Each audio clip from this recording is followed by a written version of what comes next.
Hey, hey, hey, how are y'all? Happy Sunday. Welcome to Scared of Beautiful. My name is Plez, and we are here today with what we do on Sundays. That is the grab bag. That is where I give my thoughts on the shows that you all see in the thumbnail. So that is Raising Kanan, Powerbook 3, not Married at First Sight, Lord, Love and Marriage Huntsville, Real Housewives of Potomac, Family or Fiance, and Put a Ring on It. So thank you all so much for joining me this Sunday. Zaleen Turner, hey Plez, hello friend.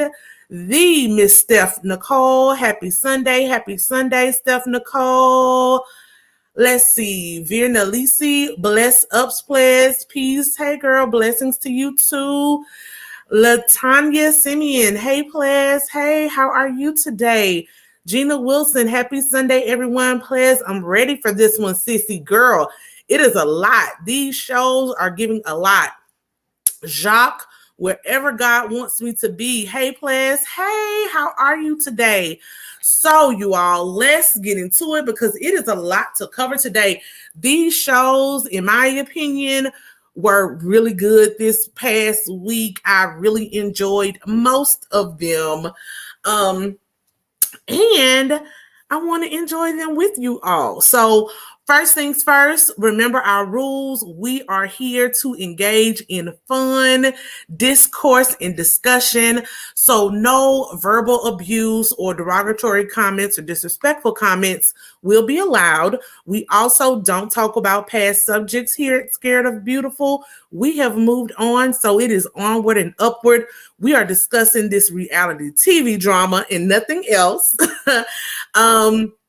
Also, second rule, no face, no place on my platform. So that just means when you are ready to call in, you must show your face just as I do on this platform. One thing that I do want to say, you all, make sure when you come into the building, you like the video. Please leave your comments and feedback. I really look forward to hearing that. I am open to feedback and constructive criticism. So I'm always welcome to hear what you all have to say. Also, please subscribe to the channel, share the video if you find it interesting or entertaining. One thing that I do want to say, y'all, that just happened last week is unfortunately another catastrophic earthquake in Haiti. So if I have any Haitian watchers, listeners, people of Haitian descent, my prayers go out to Haiti. You all, please pray for the people of Haiti. They are such a strong people, and it seems like these earthquakes keep happening, but they will rebuild as usual. If you all want to give to the rebuilding efforts, please just make sure you do your research and know what organizations you are giving to. We always want to give our funds to the people who really do the work. Sometimes Red Cross and Goodwill aren't really the best organizations to do that. So if you find some smaller organizations, make sure you research them. Make sure you check on those 501c3 statuses and make sure the organizations are legit so that your monies go to the people in the places that really, really, really need them. All right. So our prayers are definitely with the people of Haiti. And I think that's all that I want to talk about in terms of current events. That was just really on my heart because I've been watching some footage from there, and we need to help our people. So I don't know what I want to talk about first, you all. If you're new here, I just give my thoughts on the episodes of what we've seen over the last week. It's not necessarily a recap, a full-on recap or a play-by-play of exactly what happened. It's just my thoughts on what I saw. Also, this video tends to go a little long because I'm covering like 5 shows at once. So if you're watching the replay, I will leave timestamps on when I start talking about each show. All right. So let's just get into it with last night from Love and Marriage Huntsville on OWN. I love the show. It's getting to be a bit producery for me. You can really tell this season that Melody has her executive producer hat on. I don't know if I'm liking that as much, but I guess the good thing was we didn't have to deal with Martell Hope this episode again. So I don't know how good that's looking for Mr. Martell. This is the second episode where we have not seen nor heard from him. So, he may have to do something. Maybe he needs to start cheating on Ariane, although allegedly he already is. I don't know. He has to do something to get himself back on the good foot with production and get himself back into these episodes. The first thing we see is Kimmy and Maurice picking up where they left off. Well, Maurice isn't there. He has gone. He's left Kimmy there to fend for herself and talk with Kiowa and her husband, Zay. I was happy to finally see Zay. We had been wondering where he was. He was like a ghost for all of these years. When he walked in, I liked what I saw. I don't want him, Kiowa, so let's be clear. I know you think people tread on your territory, but he was a nice looking man, really tall, big old man. That's what I like to see, a good country fed man. He was really nice. It seems like he's even keeled, easy to get along with. I was happy that Kimmy and Kiowa seem like they're able to actually move forward. There was not as much tension as there has been in past meetings with them. So it seems like they both are trying to move on for the sake of co-parenting Monster. Kimmy, even though she said she wasn't going to speak on Maurice's behalf and hold the conversation down, she did. Kiowa lets her know that they're late because their plane was late. I don't know why, if they were coming to stay a few days. To me, it's never good to set up a meeting on the same day that you arrive. Anything could go wrong. There's always room for delay. So to me, that wasn't a good time to set up the meeting. Again, this is very production driven. Also, if Maurice was serious about having the conversation, he should not have scheduled another meeting on the same day he knew he was meeting with Kiowa and Zay. So both of them have a lot of blame in that situation, in him not being there. But ultimately, he is the parent and Kiowa is the parent. So in my opinion, it was on Maurice to make sure his schedule was free and clear in case something got off track. He should never have left Kimmy there to fend for herself. He should have called his people and rescheduled that meeting. Zay wants to let them know that he's looking forward to Monster coming home for the summer and being involved in different football camps. Kiowa lets it be known that she has been informed by Maurice about the vaping event. Kimmy, rightfully so, lets Kiowa know that she was at this event where this random girl, Tiffany, brings up this situation with Monster and his alleged vaping in the bathroom. And Kimmy just wants to let her know, before you see this on TV, girl, I didn't know about it. I was caught off guard. It's not that I wasn't defending your son. I just didn't know anything about it. And I felt that was Maurice's conversation to have. She also lets the confessionals know that she knows that one reason Monster is eager to get home to Michigan is because he allegedly has a little. Kiowa find that out on her own. Kiowa says that she wants all four parents to get together. She wants them to be a team. She wants them to be a united front in the raising of Monster, as it should be. He should know that both of his parents love him, even though they've moved on. But more importantly, that their partners love him as well.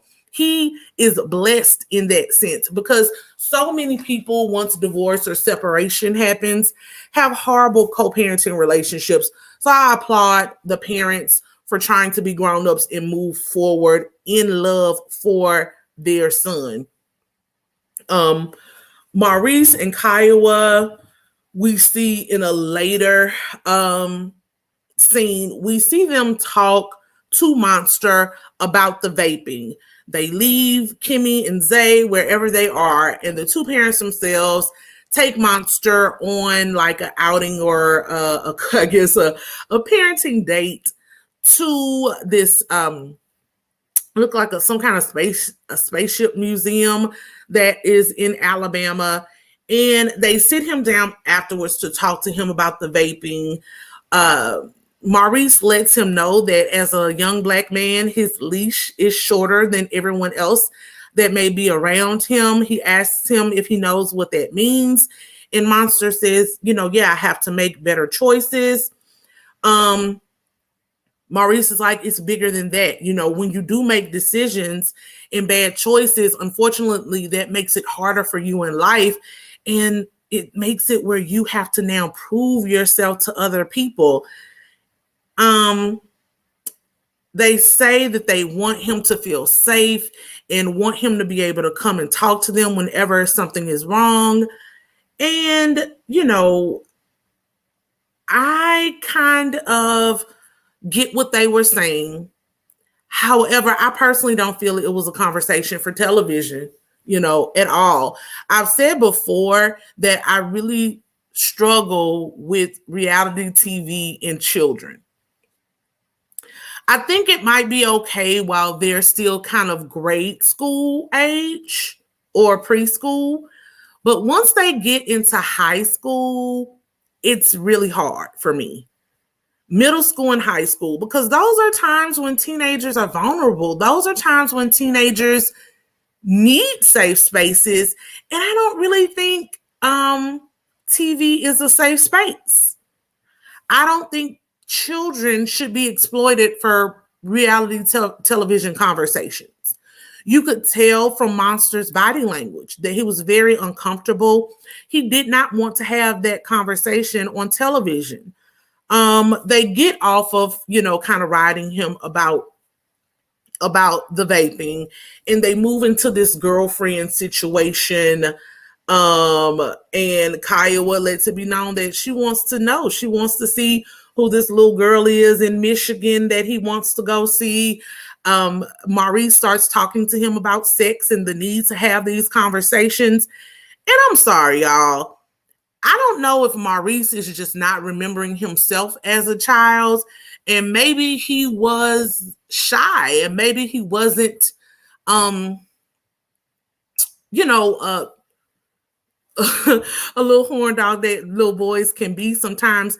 But unless they're just doing this for television, 14 is a really late time to have a conversation about sex with a young man, in my opinion. Usually at 14, those hormones are already going. They're churning out. He's probably been sneaking some looks at stuff that he shouldn't be looking at for a few years now. Furthermore, the kids at school have been telling him about it. So that's a conversation that is more like a 10-year-old conversation. You're a bit late to now start talking to him about sex. What I did like about Kiowa being there was that she was able to impart the female part of it and say sex is not just about the physicality of it, getting an STD, possibly getting somebody pregnant. It is also about the emotional connections that, come up when sex is embarked on. You have to think about the young lady that you're engaging with. You also have to think about yourself. Those soul ties are real, and they can latch to you no matter how old or young you are. So overall, it was a fine conversation. I personally just didn't think it was right for TV, and I didn't think he was comfortable with having it on TV. Monster says that it is fine. He wants to be a virgin until he's 24. He wants to wait until after he's out of college and he's married, and he wants a healthy marriage. So I think the good thing in that is that he has clearly learned from watching his parents. He doesn't want to go through what he's seen and doesn't want his potential children to go through those things as well. And I think it's very ambitious that he wants to hold on to his virginity for such a long time. And I really hope he does. Let's see what you all are saying. Miss Awesome says, I love the fact that Monster isn't shying away from the cameras with all this sexy talk from his parents. Absolutely. Angela Gardner says, in a way, I'm glad Monster did take care of the situation with his son by talking to Kiowa about it. However, I do agree Monster seems uncomfortable. Absolutely. I definitely think they should have the conversation. I'm just saying I don't think the conversation should have been had on camera at all. You know, but again, they have to have something to do for TV. I just personally would not want to put my child in that situation. We've seen it. I've seen it. You know, you see it play out with Real Housewives of Potomac and Giselle's girls. I watch Real Housewives of New Jersey, and Melissa Gorgo was trying to talk to her daughter about sex on camera. It's just a really hard conversation to have with a teenager anyway. And then you add the pressure of cameras when the whole world is going to see this, their friends, their associates. You know, high school is a hard time. These kids get ridden very hard by their peers. And I personally just wouldn't want to subject my child to that. However, everything going on with Kimmy and Maurice was pretty good this episode overall for me. Next, I want to talk about Melody, and I always group her and Martell together, but as I already said, there was no Martell this episode. The major things that happened with Melody was her and Tisha. We see them rebuilding, quote unquote, their relationship, and it's very interesting to watch if you know their history. I would be very leery if I were either one of them. You know, neither one of them, in my opinion, has been the best friend.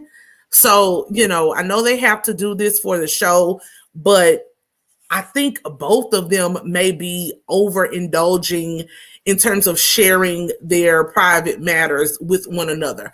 If I were either person, I would be very surface level so far in rebuilding these quote unquote friendships. And so watching Tisha tell Melody about the counseling that her and Marceau, which we'll get to in a minute, did take her up and go see Dr. Francis, was just very interesting to me. If I was Tisha, I wouldn't tell Melody anything about my marriage or our counseling sessions. Just wouldn't be. I would save that to share with Kimmy or don't talk to Wanda about it either. I don't know who she should talk about. Maybe the cousin that she had that confronted Kimmy. I don't know, but it wouldn't be Mel. Anyway, while she's telling her about this, one scene that we saw was Tisha and Destiny going to look for a hot girl summer car at a car dealership where it looks like they just test drove a Porsche or something. I don't really think Tisha was going to buy that car, especially since her and Marceau are already fighting about finances and rebuilding a house and stuff like that. But they go to this car dealership. Destiny is telling Tisha about everything that happened while Tisha was in Houston. While they're talking, Melody calls Destiny. She calls one of them to invite them to her talk about it party, her taco Mexican themed party, where she's going to have a little girls' day, a girls' event. And while they're on the phone, Destiny asks, is Tiffany going to be there? And Melody said, yes, of course, Tiffany's going to be here. And so, you know, they do a little banter back and forth. And Tisha is like, who's Tiffany? So Destiny goes on to tell Tisha about Tiffany and how Tiffany showed up at Destiny's birthday brunch, bringing all kinds of allegedly stale tea. The first thing was about Monster vaping. Tisha did not like that at all, bringing up a child's quote unquote business or tea. Then she also tells her about how Tiffany tries to remind Destiny of who she is by saying, you know, I remember you. I met you. Your husband had this award ceremony and I commented on your outfit, but you told me that wasn't you the next day. And, you know, Destiny is like, I wasn't feeling it. It was my birthday brunch. It seemed like she was trying to bring me down. And I just wondered, did Melody know about that? You know? So again, to me, very producery. We can tell this is Carlos King them stirring the pot behind the scenes, because I don't recall Destiny and Tisha ever being this close. So it's very interesting to me that Destiny, we don't know how many days have passed, but Destiny has not called Melody with her concerns yet. Instead, she tells Tisha that she wonders if Melody was setting her up and being a little shady by inviting Tiffany to the party. So, of course, that does not go over well with Melody at all. That Tisha knows that Destiny is a little perturbed with Melody before Melody does it. So after Tisha tells Melody about the counseling thing, she then goes on to say, hey, maybe you and Destiny really need to have a conversation, because she is not feeling you with you bringing Tiffany to her birthday brunch. Melody gets, kind of heated about that, and we'll talk about that when we talk about the last scene between all of the ladies. Melody confronts Destiny a little bit, and they have a little back and forth on camera. Destiny, basically what I've said already, she was shopping with Tisha for Tisha's alleged new car. She's upset with Tiffany, and her and Mel go head to head about it. Miss Awesome says this season the ladies' friendships are all over the place. They really are. Pretty Mrs. G says Tiffany is too messy. She is beyond messy. KA says, but Tisha does downplay it to Mel, at least because she definitely claimed it went well. That is true. She didn't really get into the business of what happened at the counseling session. But girl, I wouldn't even told her that they went to counseling if I was you. KA says, I like Mel, but if she were a real friend to me, she should have checked Tiffany. Let's not go there. We both know how hard divorce can be, and please don't bring innocent children into adult conversations. Absolutely. Last week when Destiny ran off, in my opinion, Melody should have been the first one out of her seat to go check on Destiny. This is your friend that you bought into this space in a new friendship. Why would you let her bring out, well, you can't stop what comes out of her mouth, but you would definitely be the one to go check on her and see. And last time we were here, I think Roni F, I don't know if she's in the building, she DM'd me some of the things that Melody said on social media, her little clapback to people who were questioning her friendship to Destiny in that situation. But nothing she said in that clapback was, to me, really groundbreaking or even really cleared, the thought that she could have been in the middle of it. I just kind of don't believe that Tiffany didn't at least bring up some of that to Melody beforehand, like especially the vaping. I'm sorry. I think they have had a conversation off camera where Tiffany said something about the vaping. I don't think she just waited until she got to the brunch to bring that up. And the way Melody was looking, again, could just be the angles from the cameras and production, but it was like, it's like she knew it was coming and was waiting for the reactions. I just, Mel, you looking a little shady, sis. You are. I'm sorry. The biggest probably blow up, since we're talking about Tiffany, let's just go to Tiffany. We see this scene with her and her husband, Louis, while she's getting prepared to go to the girls' event at Mel's house. It was very overproduced, y'all. It was very overproduced, the way that Louis sat there on the bed and asked who's all going to be there at the party, what's going to happen. It looked like the man was reading from a script almost. It was play by play. I wasn't here for it. But, since we have to talk about it, he asks her who's going to be at the event. She explains what has happened so far with the ladies. Tiffany is a queen gaslighter and deflector. She feigns innocence, and she's not good at it. I didn't know. I wasn't trying to make her upset, but if she wants to cry, let her cry about it. Oh, girl, no. I don't know what reality shows you have been watching, but you are not reading well to the audience. We don't like you. We like, if you're going to be messy, we like people who own their mess. We like people who are bold in their mess, who say, I did it and what? Yes, I wanted to make her cry. Yes, I wanted to let the world know that her husband was cheating on her, allegedly. Like, girl, we don't like this throw the rock and hold your hand type person, hide your hand type of persona that you're giving. We're not here for it. The husband does let her know that her timing was off. That was not the time and the place to bring up that type of conversation. So he's trying to check her a little bit, like how Marceau tries to check Tisha. But she, again, just feigns this innocence and says, this is just me. I'm very blunt and transparent. You're not. Because if you were, you would say, yeah, I said it and that is how I meant it. But no, you try to double down, crawfish back and say, no, I didn't mean it like that. I don't know why she would take it like that. What's wrong with her? Girl, bye. No, ma'am, Pam. No. We're not here for it. Next, the biggest thing that happened in the episode, y'all, was Marceau and Tisha. Ricky Smith says, right, we don't like you, Iffy Tiffy. Angela Gardner says, I'm not sure if Mel knew exactly what Tiffany said at the brunch. What Mel knew about her is that she was messy boots. That's why she wanted her on the show. Absolutely. Monique Love says, I don't like Tiffany. Girl, no one likes Tiffany. This 504 girl says, no, you're messy. Simone Wealthy says, we, the people, do not like Tiffany. We don't like her. We don't like her. Take her back. We don't like her. Return to sender. Marceau, y'all. Marceau and Tisha.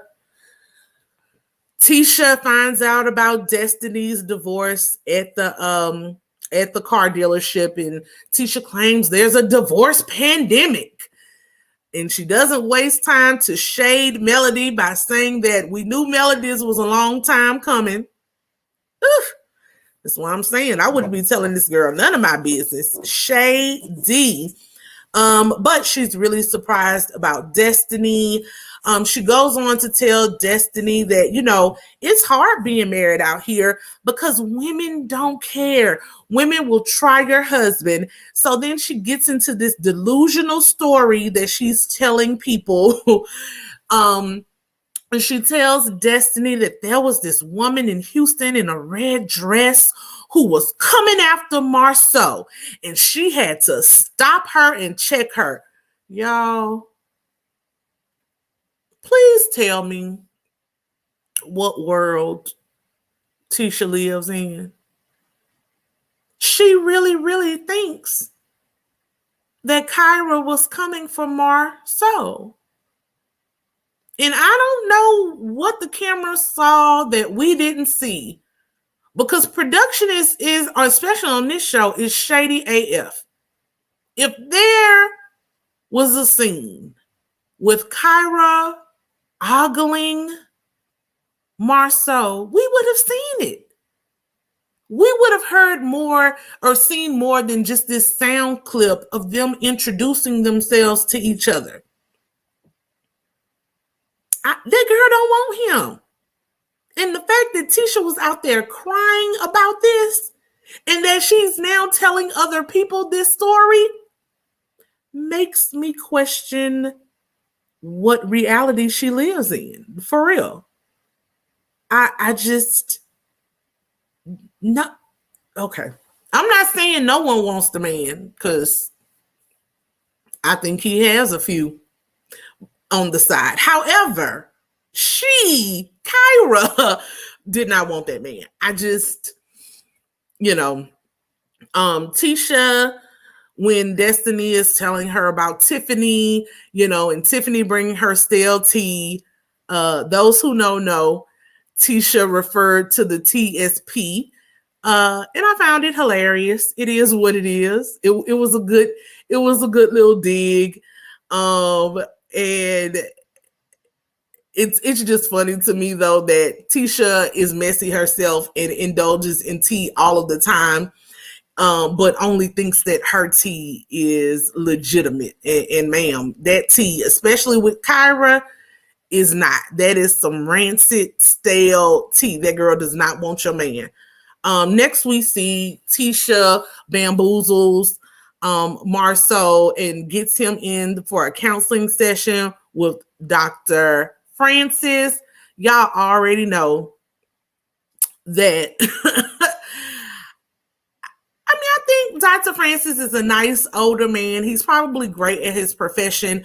I just don't think the couples on the show need to be going to the same counselor. It's not good on the ethics type of situation, although ethically everything kind of goes out of the window because y'all are on reality TV with marital counseling. However, I do wish they could find another counselor for this couple. They go in. Marceau acts like he doesn't even know why they're there. He doesn't understand what's going on, why Tisha could possibly be unhappy, and what they need counseling for. He says if it's not broke, don't fix it. And so Dr. Francis is like, okay, can you tell your husband what's broken in this situation? What's going on in this relationship where you need counseling? So Tisha goes in with the complaints that she's been having as long as we've seen the couples, pretty much. She is worried about the balance in their relationship. All he does is work. He has no time for her as a husband. He has no time for the girls as a father.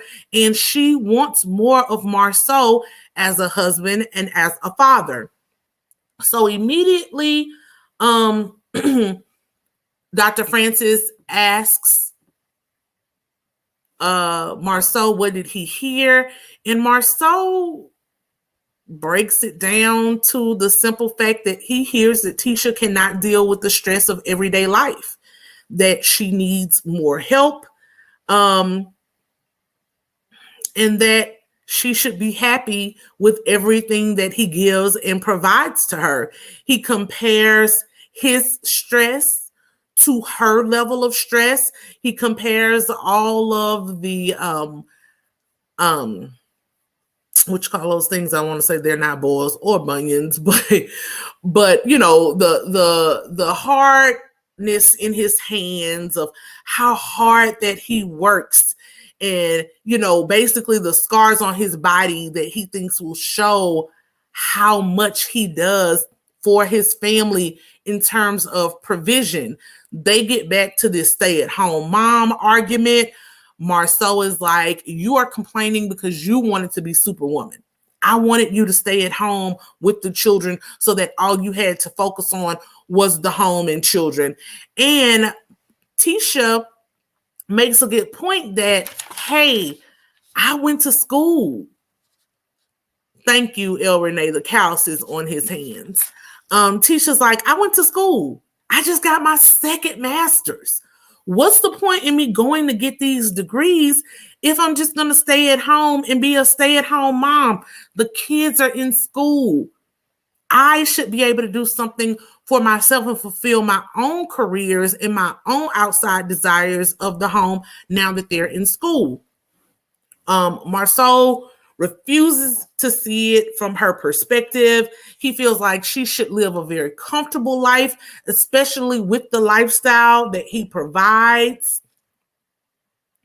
They make, Tisha makes this comparison to asking for forgiveness versus permission in terms of bringing Marceau there in the first place. And Marceau was like, oh, duly noted. I should ask for forgiveness versus permission. Marceau, don't take it there. Although you've never asked for permission before, allegedly. So why would you ask for it now? You're only going to ask for forgiveness if and when you actually get caught. But he says that she should be very comfortable in the lifestyle that he provides. And in terms of quality time, he says that Tisha needs to decide, does she want quality time or does she want gifts? Because as long as she keeps spending the way she does, he will have to continue to work to make the money to provide the lifestyle that she has become accustomed to and that she likes. You know, it's a hard argument. It's a hard argument, but Tisha made a good point in that it can all be solved by budgeting. I don't know if they really budget. I don't know how active their budget is, but a lot of providers and men, especially I'm from the South, grew up in the South, born and raised in the South, they seem to not get this concept, especially ones that are workaholics. And we can see that it's a family matter once we look at Maurice as well. Are the women in their lives really asking for luxurious lifestyles? Or are they compensating because they aren't getting the time that they would like with their mates?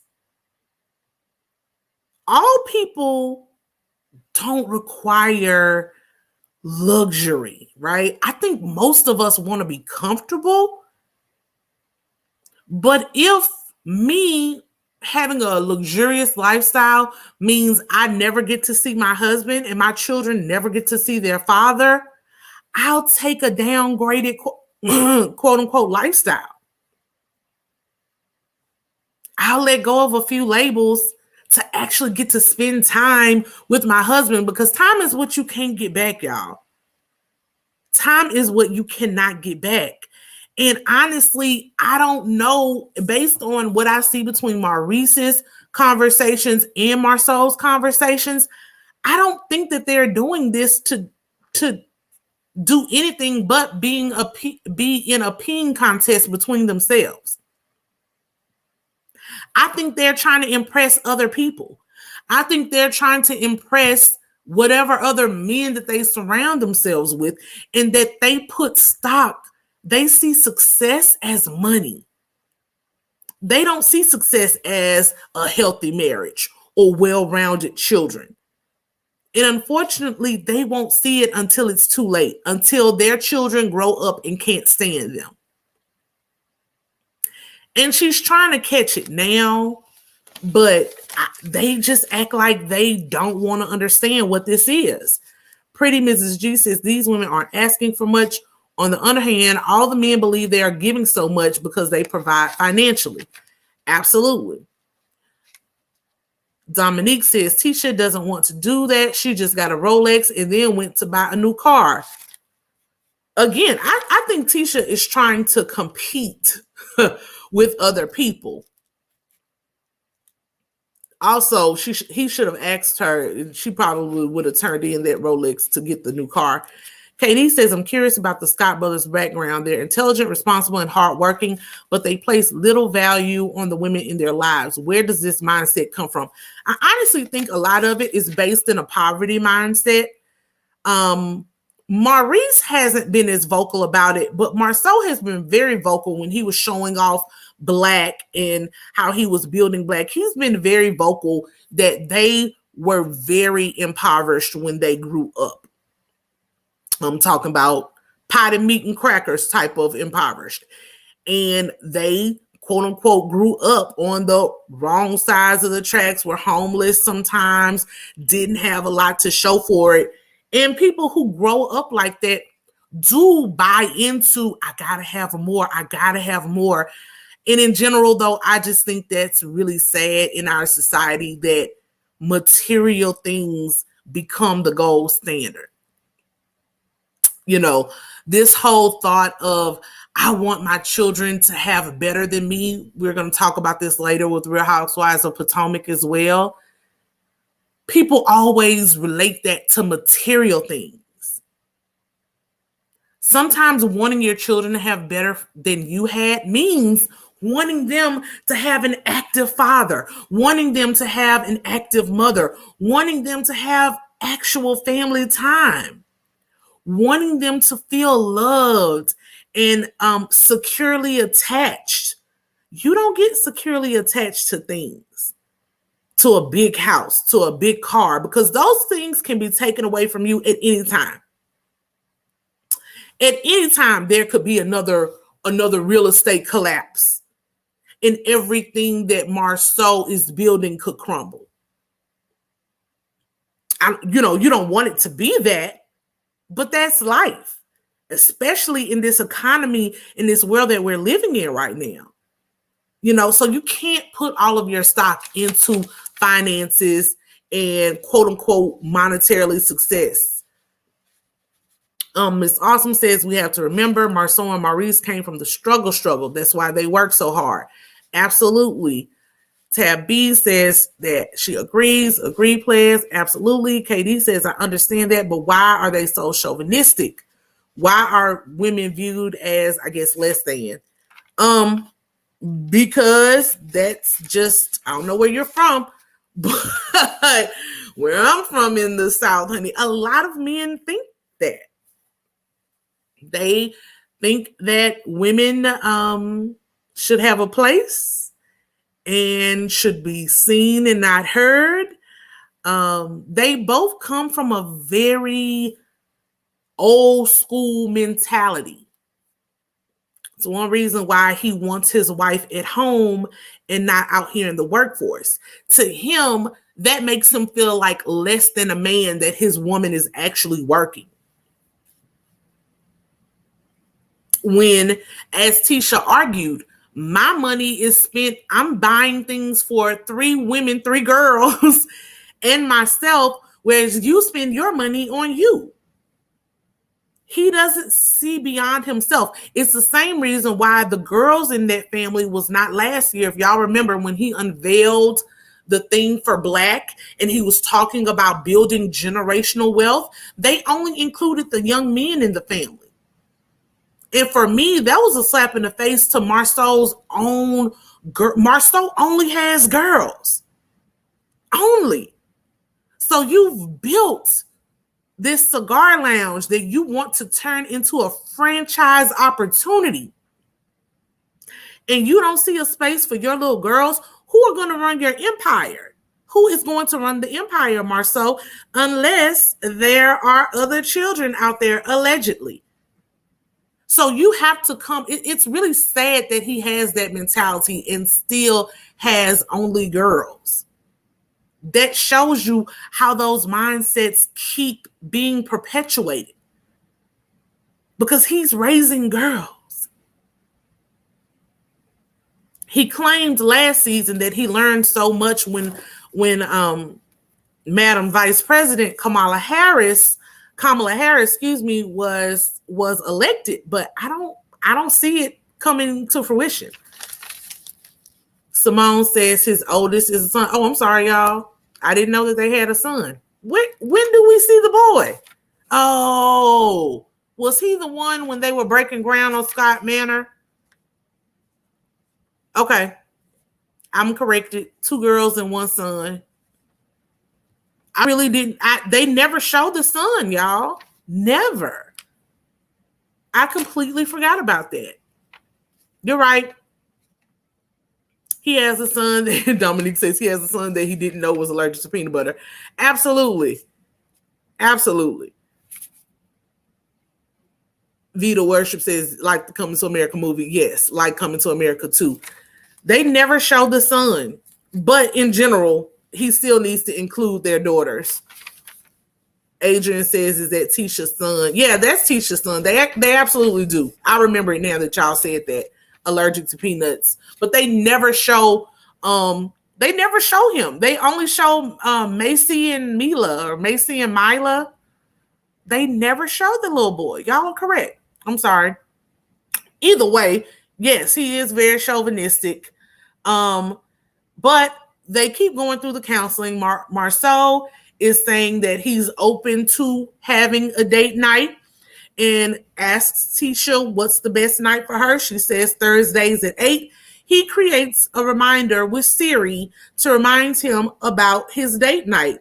Dr. Francis is not impressed, tells him that when it's something that's important to him, he should not have to have Siri remind him of it. And that's very true. You remember what you want to remember. However, because of Marceau and what we've seen of Marceau over these years, you got to start somewhere. So if he has to have Siri remind him to not double book himself and that he can make sure he has his date night with his wife, it is what it is. Dr. Francis says he doesn't want her to feel reduced to just an appointment, but I know plenty of married couples that say they have to schedule their happy time. You know, they schedule their adult time. It is what it is.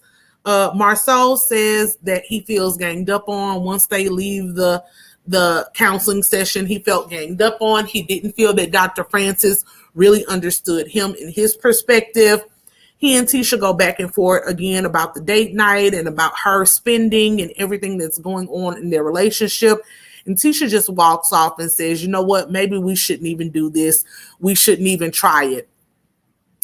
Maybe watching this back on TV will help Marceau understand how he comes across and understand how it seems like he puts his family last. You have to have balance.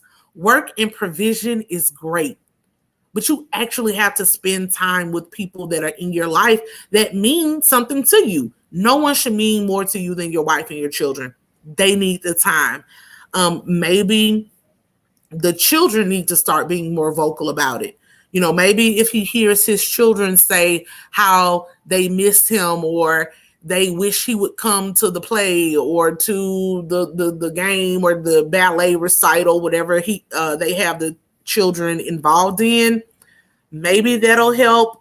But based on how I see Maurice going, I don't know what will help this family at all. Thaisa says Marceau was ambushed by Tisha, though. He was ambushed. However, I don't know what recourse she had. He wasn't going to willingly go to counseling. So sometimes you do what you have to do.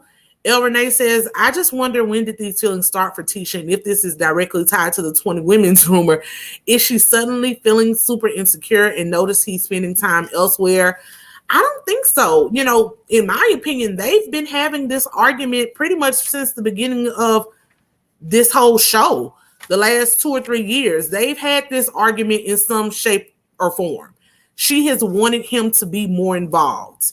It started with the whole her not wanting to be a stay-at-home mom anymore. They've had this. They've been in this battle. It is getting progressively worse, though. Lisa Brown says, I thought the counseling session was a joke. Absolutely.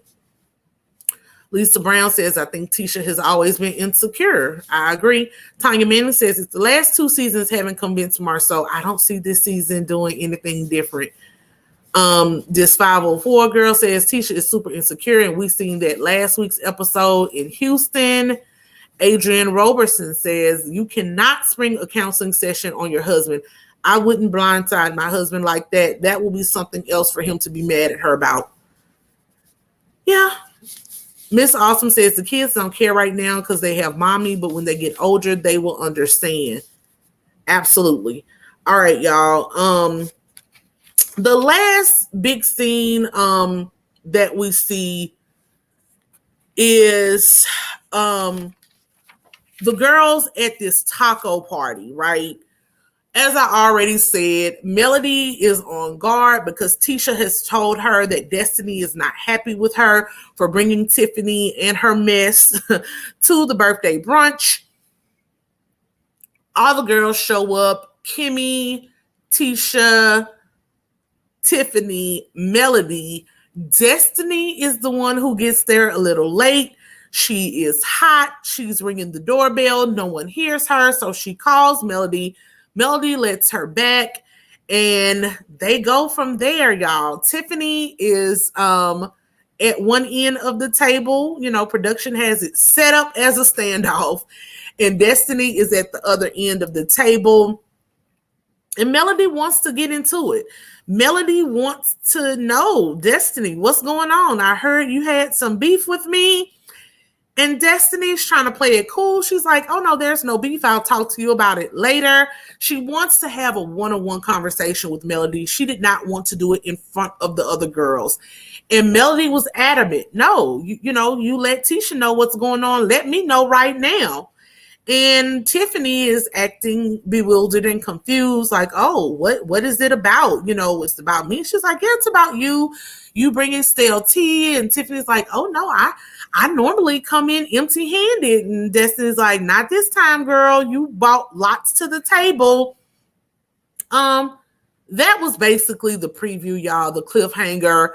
Of course, production only gives us 4 or 5 minutes of that before we see the previews for next episode, and they end it. The one thing I will say about what we saw, I didn't like Mel pressing Destiny to have the conversation right then. But I also think that that's Destiny's fault for letting Tisha know that there was a problem to begin with. I do think they need to have a private conversation. That wasn't the time and place for it. But it's just interesting to me that Destiny, with this situation and with her divorce, she's playing her cards close to her chest. She doesn't want her mess to be on Front Street too much. She's willing to laugh and talk about everybody else's goings on, but she doesn't want any of hers on Front Street. And it's creating a rift between her and Melody. Because like I said from jump, Melody, for me, is really into her executive producer bag. She's stirring the pot a lot this season. And I don't know if I really like it. I think in prior seasons, she was a little better. She had a little more finesse with her mess. And this season, she is just laying the groundwork. I don't know if she's feeling the pressure since her and Martell are no longer married. And the show is called Love and Marriage Huntsville. So she feels she needs to bring something to the table to keep it going. She's maybe seeing a bigger bag, a bigger purse because of her executive producer title. But I don't know. Queen Kikalomo says, Mel worked my nerve last night. She was doing way too much. Yours and mine, sis. El Renee says, Tisha shouldn't have brought that to Mel. She's messy just like her mama, Wanda J. Blige. She is. KD says, I think Destiny is bound by an NDA. She can't even say LeBarrick's name on the show. Oh, okay. Angela Gardner says, now I see that Tisha and Marceau have a lot of marital issues. That, to me, they both are contributing to it. Tisha admitted to Mel that she's been snapping at Marceau and the kids. Absolutely. Adrian Robertson again says she needs to be messy or start dating. Mel finds a new man can be a new storyline. Absolutely. Pretty Mrs. G says, I think Mel wants to put everyone's mess out there for the show. Executive producer. I mean, I guess she probably feels like my mess was out there. My marriage is over. Let me get y'all's mess on Front Street as well. But Miss Awesome says Destiny has the right to be mad at Tiffany, and Mel has the right to want to know in front of everyone, especially when you know how people can change your words behind the scenes. I see. I guess I always want to think about these shows as actual friendships. I hate to see these shows tear real friendships apart. And I think Destiny and Mel were friends before she decided to invite Destiny, or Destiny decided to try out for the show, however that went. So I do think as friends, they should have had a one-on-one conversation, but I think Destiny may have waived her right to that one-on-one conversation once she brought Tisha into the mix. So I don't know if that was her just having a girl's moment at the car dealership and wanting to put it out there, or if that was more of production stirring the pot. And once that pot is stirred, it's hard to get it out of there, y'all. We over here in Louisiana, when you get that roux going, you got to keep, working it. You got to keep that flip of the wrist going to get a proper roux. If not, your roux is going to be bitter and your gumbo won't taste so good. So I guess that's what they have to do.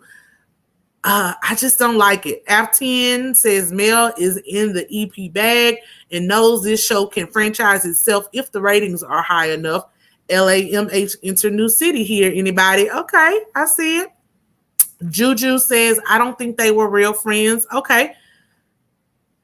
Dominique says, once she involved Tisha, it was no longer one-on-one. She gave Tisha ammunition. Absolutely. And as a friend, I can definitely see Mel's perspective on that.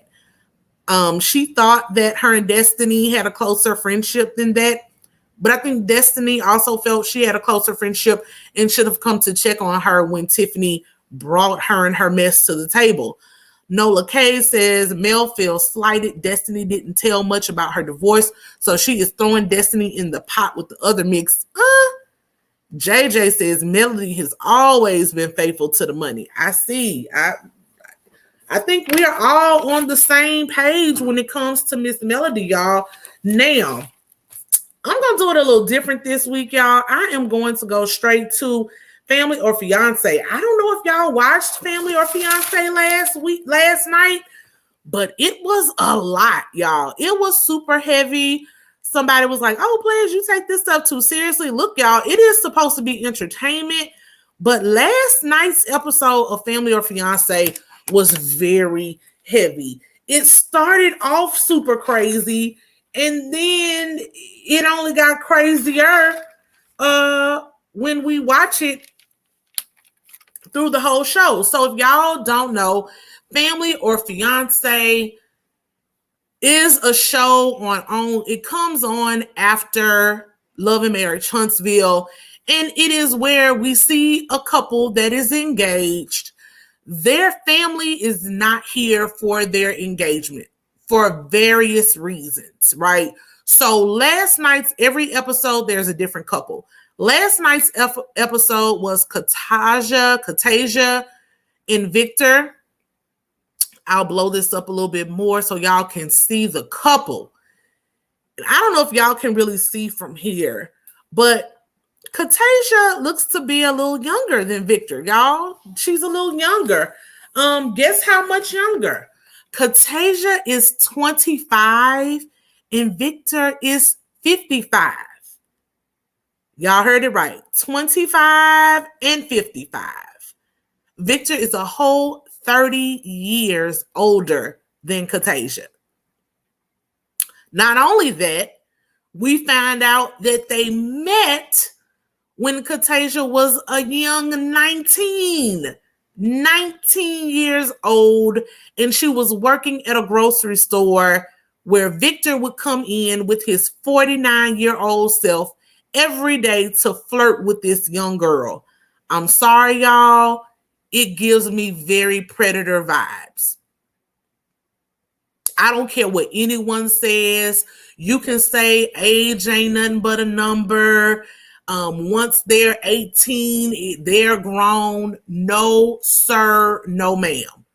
This was an old blank. I'm trying not to cuss. This was an old, nasty old man. And I just wish this young lady had a better family background that could have saved her from so far what we know is 6 years of a hot mess relationship. So let's get into it, y'all. My mouth was constantly on the ground with this relationship. The more they said, the more I was like, say what now? Like, this was a horrible relationship. She's 25, he's 55. He says that she has showed him how to love. However, he's been married before, y'all. Guess how many times Victor has been married before? Victor has been married 3 times. 3 times before he got involved with Miss Katasia. He has 3 children. All 3 of his children are older than her. His youngest child is 27 and she's 25. So, like I said, they met when she was 19. She said she was tired of dating guys her age, and he kept pursuing her and kept flirting with her, so she wanted to give him a chance. Well, what she doesn't know is that he was married when he started dating her in courting her. She did not find out he was married until 6 months into the relationship. By the time she found out, she says that they did break up, but she only stayed away from him for 1 month because he kept telling her that he didn't love his wife. He was over his wife and wanted to be with her. So her 19-year-old self gave him another chance. Well, he says that his marriage wasn't serious and that he really wanted to pursue Katasia. So Katasia gets put out of her mother's home for whatever reason we don't exactly know. She becomes homeless and has nowhere else to go. So Victor allows Katasia to move into his house. The house that he is living in with his wife. He moves this young girl in with the wife and tells the wife that, oh, she's just a friend. She doesn't have anywhere to go. We need to help her out because she's so homeless. She moves into this woman's home and proceeds to sleep with her husband underneath her bed. Underneath her eye for a full year. Whenever the wife leaves to go to work or go visit friends or whatever she's going to do, Katasia and Victor are getting it in. Then the wife becomes suspicious and starts to notice that something is going on between these two. She confronts them. Victor admits to it and tells the wife, it's over. I don't want you anymore. But, the gotcha is the wife doesn't leave. The wife stays in the house and just lets Katasia and Victor take over the marital bed. I don't know where these people are from. Actually, I do know. They said they're from Dallas, Texas. I don't know what's going on down there in Texas, y'all. Everybody I know in Texas, there's lots of land in Texas. There are lots of homes in Texas. There's usually plenty of good jobs in Texas. Where I'm from in Mississippi, people laugh because everybody knows when somebody wants to start over, they move to Dallas, Chicago, or Atlanta. Maybe Houston. But I don't see why they had to be in the same home. There's no way that my husband is moving some little 19-year-old in my house that isn't family. That's one. And definitely not for a year. Oh, baby girl is homeless. She don't have no family. Okay, well, baby girl, we gonna give you maybe 3 months. And we must have met you through the church or something. He ain't just gonna be able to explain to me that he met this young girl that's homeless and she has nowhere to go. And I have a big heart. And I don't know if my heart's that big. But if it was that big, we got 3 months, baby girl. You got a job. You have 3 months. We're going to let you save up you some money and you're going to get your own apartment and get out of my house. No way she would have been in my house for a year. She was in this lady's house for a year. The wife catches on to it and the wife doesn't leave. She stays. I don't know what kind of foolery this is.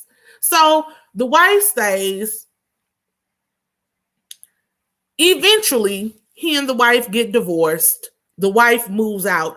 However, Katasia still catches him cheating. Still catches him being a nasty old man with other young girls. He's constantly on dating sites and constantly cheating with other women. And so that is why their family members do not think they are ready to be married. They have a very volatile relationship. They're constantly going back and forth. So the family members are there to say, we're not here for it. Let's see what you all have to say so far. Gender Rose says, my goodness, this is a hot mess. Girl, it's beyond a hot mess. High Vibe says, everybody, please hit the like button. Yes, y'all, please hit that like button. KA says, I really want to know what people think in their mind. If he could do that to his wife, What do you think he will do to you? People really think they're so special that they can change a cheater. Juju Gardner says, I would have told them no, she can't stay here. Absolutely. Lovely True Red says she's 19. She don't have any friends she can room with. She can pay half of the bills and her roommate can pay half of the bills.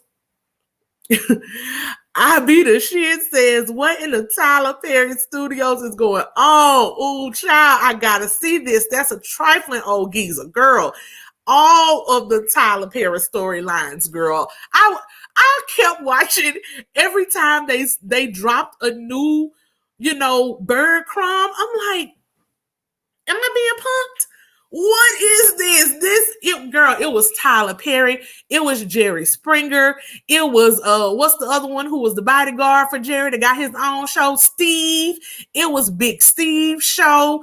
It was what was the man who like fell off after Jerry Springer? Richard Bay. It was Richard Bay. It was giving me all of the drama. It was old school cheaters with Joey Gecko, excuse me. It was all of that. It was a lot. It was a lot, y'all. So let's get into it. Katasia brings her stepmother, her cousin, and her best friend. They are all concerned about the age range, as most people would be.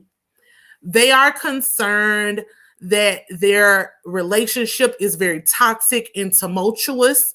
They are always on again, off again, and they don't like what's going on. They don't want Katasia to settle for that. Victor brings his son, his stepdaughter, and one of his best friends.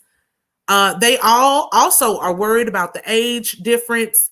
They wonder if Katasia is using him, if this is not some type of sugar daddy arrangement.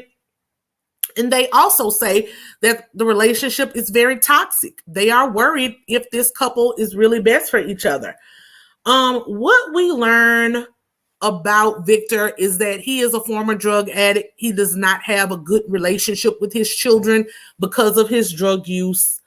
We learn that Katasia does not have a good family background or relationship as well. She doesn't have a good relationship with her father. Her mother has put her out of the home.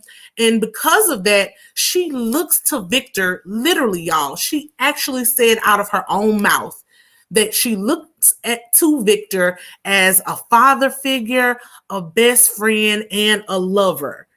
She does look up to him as somewhat of a dad.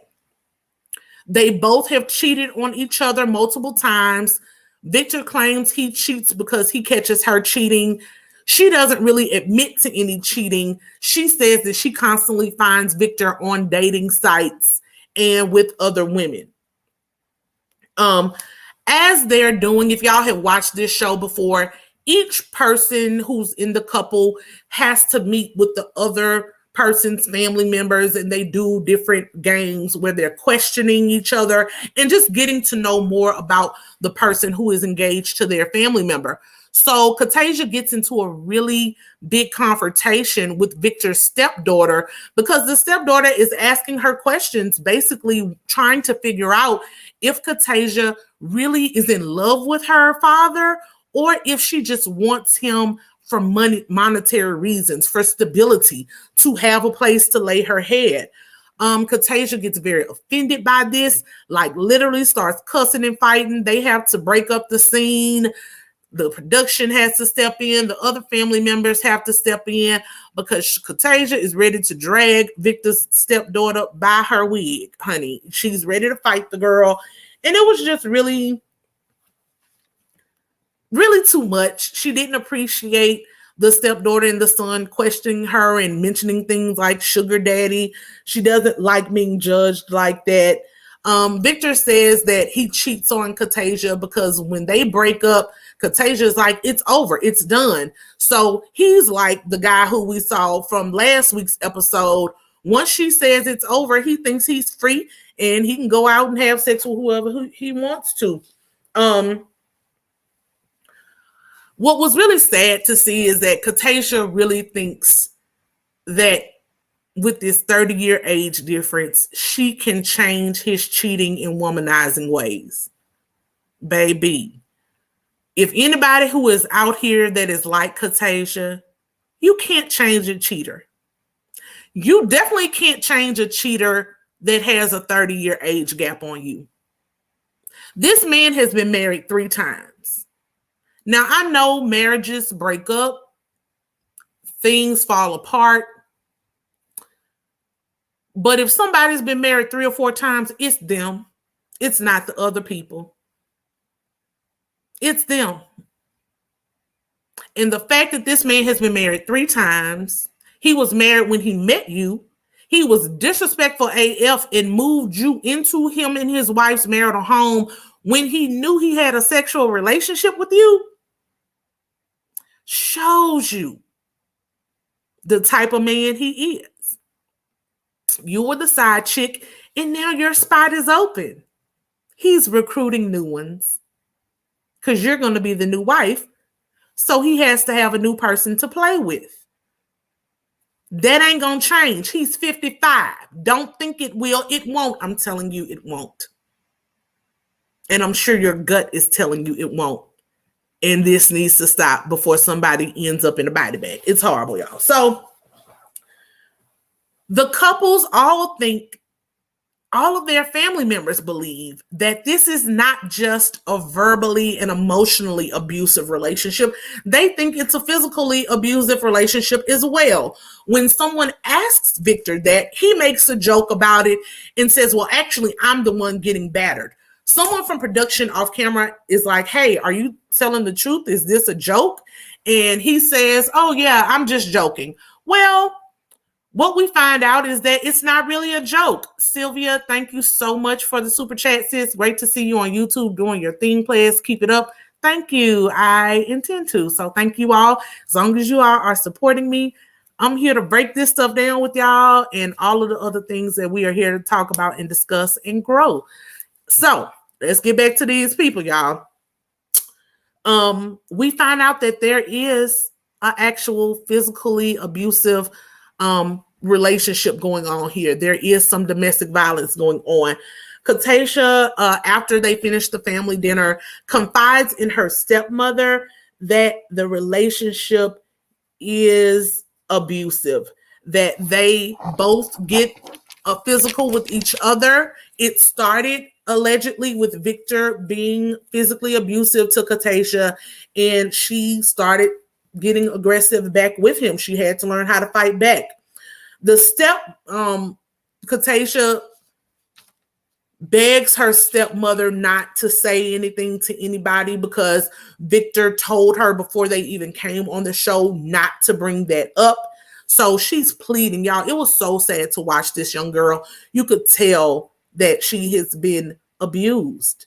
She was terrified of her stepmother revealing this to anyone else. The stepmother goes the next day to Tracy Washington, who's the relationship expert, and tells her what's going on. She said she could not let this show happen without letting people know the truth. The stepmother says that this is important to her because she herself was in an abusive relationship with Katasha's father. So we see now that Katasha has been exposed to domestic violence throughout her life. And I thought it was really a good thing that her stepmother was there for her.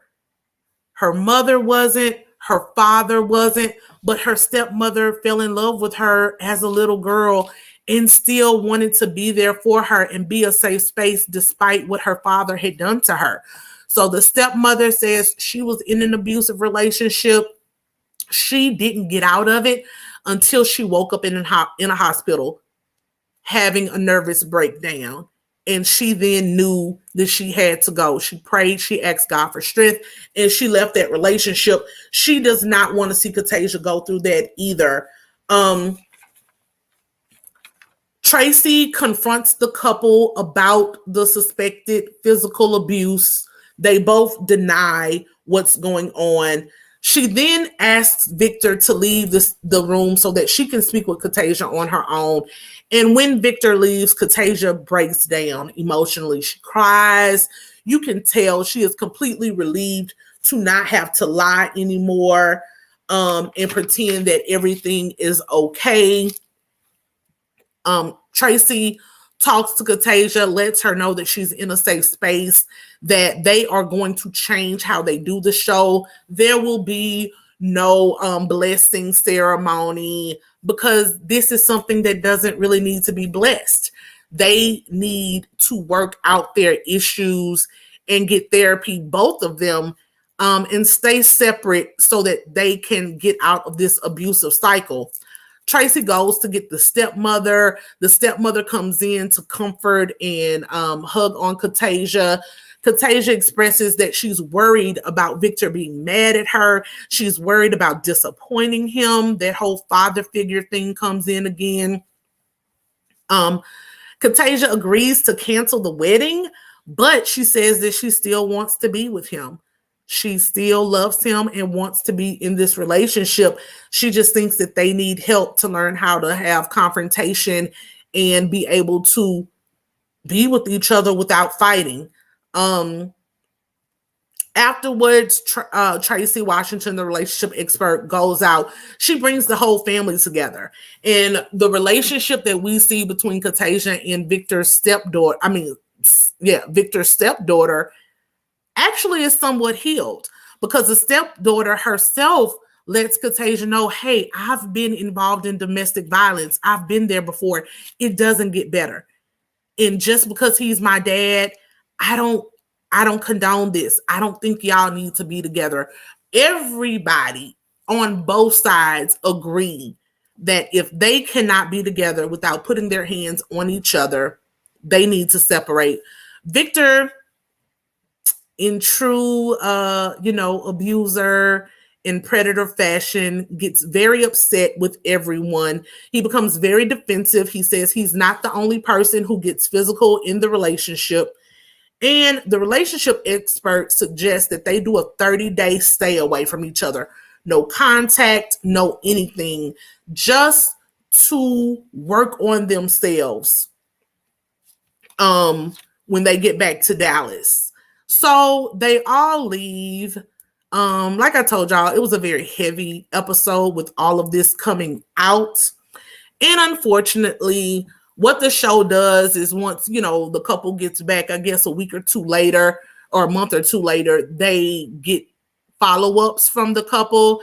And what we find out is that Katasia and Victor did not heed the expert's advice. They did not stay away from each other. In fact, they did the complete opposite. They went and got married at the courthouse with no family present, and that Katasia has quit speaking with her stepmother, Casey, the one who helped her, and the one who revealed to the relationship expert that the DV was going on. And that's just really sad, because Casey did the right thing. She was looking out for Katasia. She told Katasia, if you're worried about being homeless, you have a room at my house.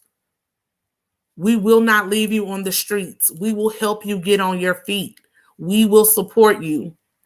And unfortunately, with the abusive cycle that normally happens in domestic violence, Katasia got angry with the person who she confided in for sharing the information, and she shut her out. So I pray that we don't read about this couple, y'all. I pray they don't make it to Dateline or something serious happens with them, because this was really hard to watch. And this 30-year age gap was nothing but a red flag from the beginning. Seeing that young girl cry in her eyes, and you could tell she was in distress. You could tell that she was ashamed. She didn't want him to be mad at her. It was like, how people like cringe, tense up. Like, you can tell they've been hurt. They get beat, So it was really hard to watch. And the way he looked at her and stared at her when the relationship expert was confronting them about what happened. I want to know what was said. You know, that abuse, that controlling, wanting to know who has access to her. The stepmother said one right way that she knew something was going on was that when Katasia would come over to visit, it was like she had to ask permission. Victor wouldn't let her out of her sight. If she came over, Victor had to be there. Whenever they would have conversations, it's like Katasia would look over and Victor would talk for her. She just went and found him a little girl that he could manipulate, a little girl who did not have a strong family background, and who was looking for a dad. And it sucks, y'all. El Renee says, I didn't agree with the therapist here and thought it was a bit haphazard. The directive should have been for Katasia to get out, not just give that 30 days. That was weird for me. Absolutely. I think maybe she was trying to ease her into it. I don't know. Quasia says Katasia isn't keeping it real with herself. No matter which sex is putting pause on who, it should not be happening. It will never get better if she sticks around. Absolutely. No one should be hitting anyone. Angela Gardner said it's hard for a woman to leave an abusive relationship. Most are codependent. Absolutely. Especially with her background. High Vibe says domestic violence victims first have to accept their relationship is abusive. Confusing abuse with love is like an emotional maze. Absolutely. Moni Loves says it's cognitive dissonance now. Queen Third Eye says married, yeah, because he threatened her. Poor girl is traumatized. You could see it in her outward appearance as well. Very broken. Yes, ma'am. Janet Holiday says, yes, I was crying over this one. Simone Wealthy says she married her dad. Yes, sis. Yes. It was a hard one to watch, y'all. Riley O says DV is such a sad thing. He knew how to manipulate her. I thought she had gotten away until the end. Yeah. Y'all, this one was hard, you know, and I know everybody's like, oh, you're so serious. This is entertainment. Well, Lord, it's supposed to be entertainment, but nothing about that was entertaining for me, y'all. That was a very, very hard episode to watch. Next, since we're on, let's just go on get to Real Housewives, not Real Housewives, y'all. Let's go on to Family or Fiance. I think everybody was waiting for it, right? We had the big blow up last episode with Kai and Darian, and so they keep it up with Kai and Darian. That's where we see them pick back up. Kai, honey, is letting everybody know that she slept with Darian. And I don't know why she was so proud about that, because I wouldn't want to let anybody know that I slept with Darian, especially not on national television, but Kai did. The killer part, though, is if you watched Kai and her body language, particularly in the confessional, you will tell that she actually wasn't proud. That girl couldn't even look in the camera. She could not look in the camera. She could not face what she had done. She was not proud of herself. She said that they had great sex, but then he didn't call her until 10 days later. Kai came off as the typical side chick who thinks whatever they have going on in the bedroom or otherwise is so special that the man is going to be so mesmerized and leave his woman. And she had egg on her face when he did not call her back after her great sex for 10 days. And then when he called her back to meet up to say, actually, I'm going to work on it with my woman. I'm going to stay over here. But Kai is prideful, like most people. So she had to beat her chest and, put him on the spot as much as possible. So she really tried to stick it to him and make him look bad on TV. But honestly, I just think she looked worse. Darian says after the sex, he remembered the kind of great woman that he had in Alexia. And that's what these trash men do. Darren, I'll get to this in a minute, y'all, but Darren is a complete F boy at his big old age of what? Almost 45 or something like that. He is too old to have this mentality and to act the way that he acts. Too old. Too old. And I'm really sad that Kai actually fell for this. You were coming on a show with a man who you knew was in a relationship. And because y'all went on 3 or 4 dates and he told you that there was a connection there and he liked you, you thought giving him some butt was going to seal the deal and he was going to come running to you and y'all were going to live happily ever after. Well, girl, it didn't work out like that. Kai then tells Darian that she wants him to inform Alexia with her that they had sex. Why? Girl, you are all the way out of your lane. He needs to tell Alexia, but why do you need to be there?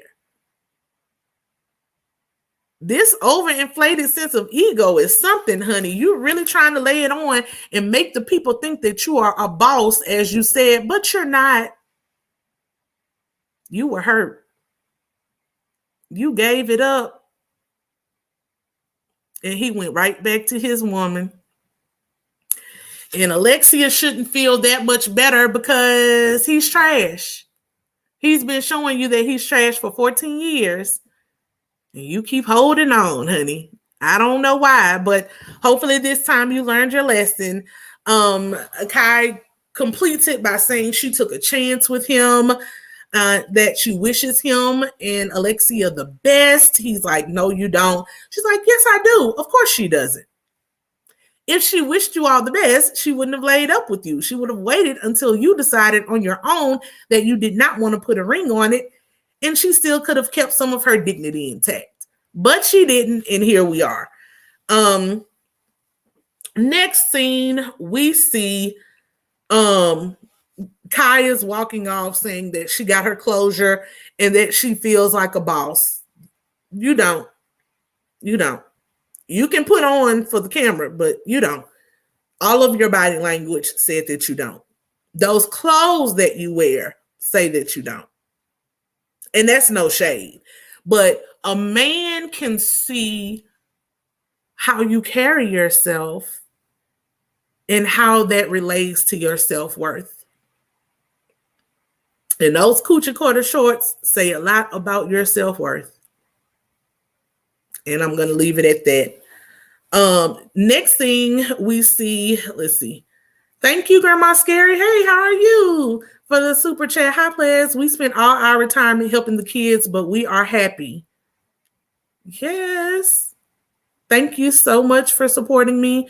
Amy J says, Kai is a trash ass person.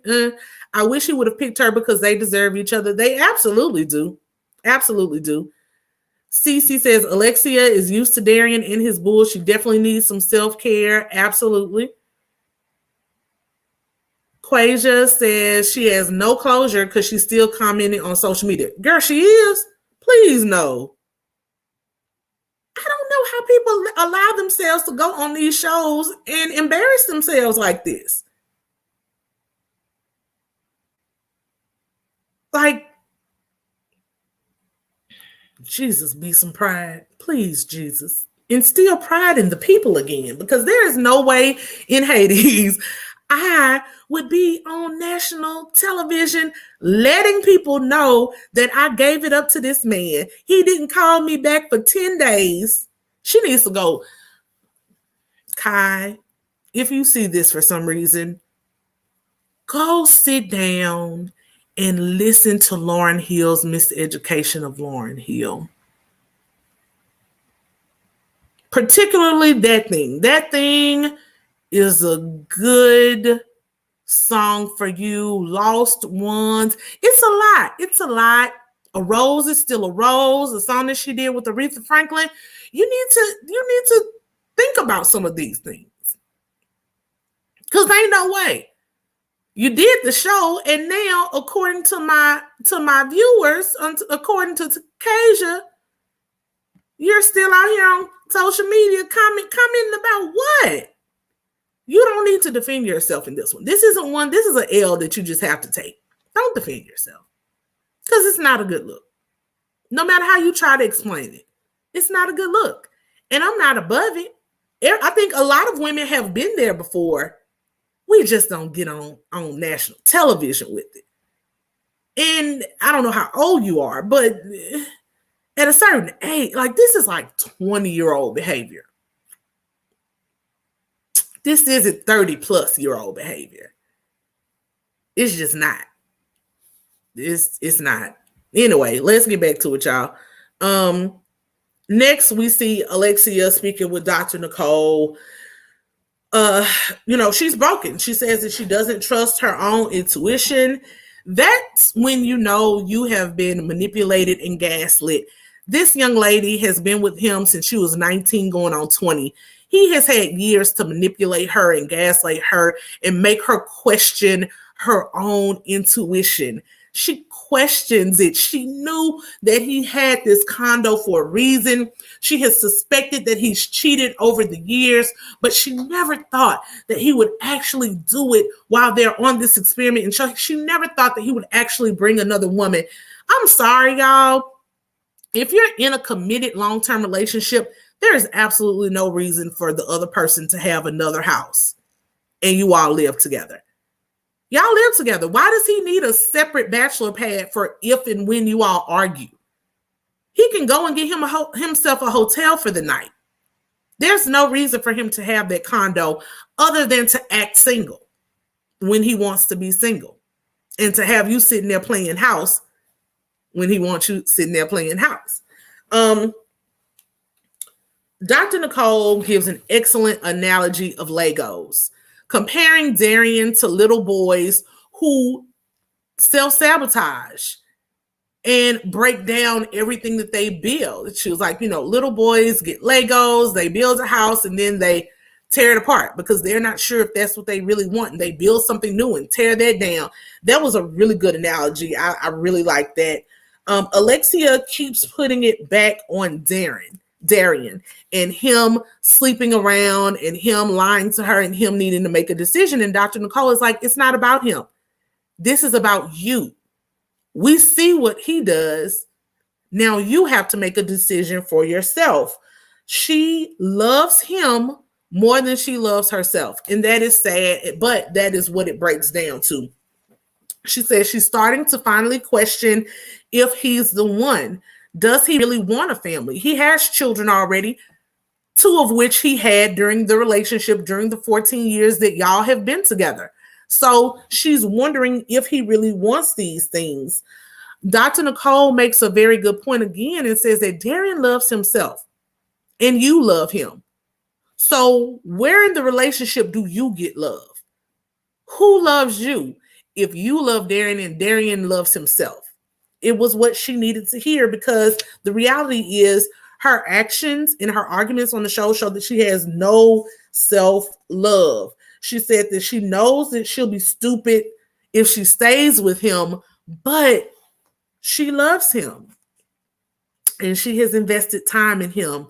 Y'all, if you are in a relationship with a Darian, it doesn't matter how long you've been there. Leave. It doesn't matter how much you love him. Leave. Choose you, because it is never going to get better. He has had 14 years to do better. She has given up the majority of her youth. Do not waste one more week with this man. One day is too much. It's too much. I want better for Alexia. I really like her. The next scene we see with them, they meet up together. And we see that Alexia has not been talking to him. Darian doesn't want to let go of her either because of the time that they've spent together. He says that he was going to tell her about him sleeping with Kai, but that he had to wait until after he got Alexia completely on his side. He was going to get rid of the condo and do all of the other things that she wanted and then tell her. He openly admits that he was going to attempt to manipulate her once again. He couldn't just tell her the truth. He has to make sure that he tells her the truth on his time, the way he wants to tell it. She doesn't believe him and says that you were probably going to tell me after we got married, which wasn't going to be fair. Girl, yes, or he wasn't going to tell you at all. She says that she fights for the relationship more than he does. She absolutely does. Dr. Nicole wants them to stop talking about the sleeping together thing and notice that this is bigger than him sleeping with someone else. Darian doesn't believe that his actions have consequences as long as his needs are met. He is a selfish a-hole. He's a complete F-boy. The next thing that Dr. Nicole said is, it was sage advice. It's something that we all need to take into account. Half people coming together don't make a whole nothing. As she said, it was bad grammar, but it was great and it was needed in this situation. A lot of people think, oh, I do my 50-50. We give 50-50. This is my better half. They bring what I don't have. And no. Not at this level of brokenness. Absolutely. This time, Alexia says she's going to choose herself. And Darian says, well, while she finds herself, I still want to be involved with her. Dr. Nicole again gives a great analogy and said, this is treadmill action. You're just going on a treadmill. It's not like you're actually walking in the park where you can actually see the miles that you've gone. You're going on a treadmill. You're in the same place, stuck over and over and over. He needs to take the time to himself. He needs to learn himself as well and learn how not to sabotage what he has built. Darian says he just wants to hold Alexia and calm her down. He wants to talk to her in private. And Dr. Nicole is like, no, sir, you're not going to manipulate her in private on my watch. You can talk to her while you're here, while the cameras are here. So he takes her hand, holds her hand, gets down on one knee and talks about how sad he is, how he's so lonely out here in these streets and he just wants to come home. He is sad that he has to leave and not go home with her. He doesn't like to lose. If this ain't the worst apology I've ever heard, I've actually heard a few really bad apologies. But this is a really bad apology. He doesn't like to lose. It's all about him. She wipes his tears and is somehow moved because this is the first time she claims she's ever seen him cry and tear up. Straight manipulation. He says that he's going to work on himself. The next time we see Lord, I keep calling the girl Alexia, she comes back with the other couples just to let them know what has happened and why Darian isn't there. She is very, I am woman, hear me roar. She claims that she's not going back to Darian. She has learned is going to use this time to work on herself. So y'all, I'm giving Alexia a hard time, but I know a lot of people out there. Again, I have been in Alexia's shoes before. I just want more people to get the writing on the wall before they waste in Alexia's, situation, 14 years of her life. And in my situation, about 6 years of my life. It doesn't take that long, guys. We have to learn how to be, especially if you're older. Your 20s is what this time is for. However, I have nieces that are in their early young adult times, and I try to give them these lessons now because I don't want to see my beautiful nieces waste years of their lives on men like this. So if you're a young girl watching this, y'all heed these warnings and see these signs early on. If you're an older woman, 30s, 40s, 50s, 60s, never too old, honey. Leave these men where they are. I don't care how much time you have invested. Who who wants to feel like this over and over and over? Just like with that butthole that we just talked about on Family and Fiance, Victor. These type of men do not change. You have to learn how to see the type of man you have and see if it's something that you can handle. If you can handle a cheater, someone who constantly disrespects you, your body, your home, your mentality, your reputation in these streets, go for it. I cannot. And I know people will say, well, all men cheat. No, one, I don't think all men cheat. I mean, a lot of them do. I don't think all of them do. But two, I would rather be alone. And honestly, it's why I am. Like, I date, but it's really sad when I see so many men that go outside of their relationships in their marriages, and people just think this is a normal thing and that they have to accept it. Again, if you want to accept it, fine. But Alexia wants a husband. She wants children. And in all of these years of playing, this man still has not committed to her, no matter how much she sacrificed. She sacrificed her career to show how ride or die she was for this man. And he gets on national television and puts more egg on her face. If you looked up F-boy in the dictionary, you would find a picture of Darian Crawford. So let's get into it. 5 signs of an F-boy. These are just small ones. Y'all can drop some more in the comments if you have them. But let's educate some of our friends, some of our sisters, so we can stop some of this stuff right now. 5 signs of an F-boy. Darian meets a lot of them. Some of them, he doesn't. Y'all can, there are always more. 1, they keep you a secret. People, guys, especially with social media now, some guys love to say, oh, I'm private. Oh, I like to be discreet. It's a difference between being private and being a secret. It's a difference between someone being discreet and not having their business all over the place and you being a secret. If a man is hiding you, if he never takes you outside of the house, if your dates are only Netflixing and chill, if he never posts you anywhere, but he posts everything else that he's out here doing in these streets, you're a secret, sis, and you're likely dealing with an F-boy. Number 2, he refuses to define the relationship. I know though. I had a guy like that.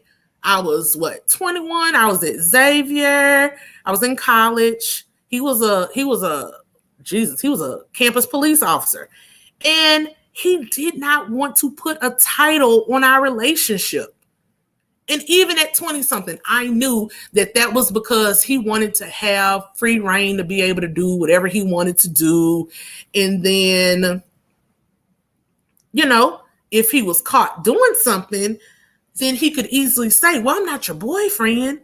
But we were always doing girlfriend-boyfriend things. We'd go to the date. We'd go on dates. We'd go out to restaurants. We'd go out to movies. I met some of his family members, some of his siblings, and his mom. But he didn't want it to be a girlfriend-boyfriend thing.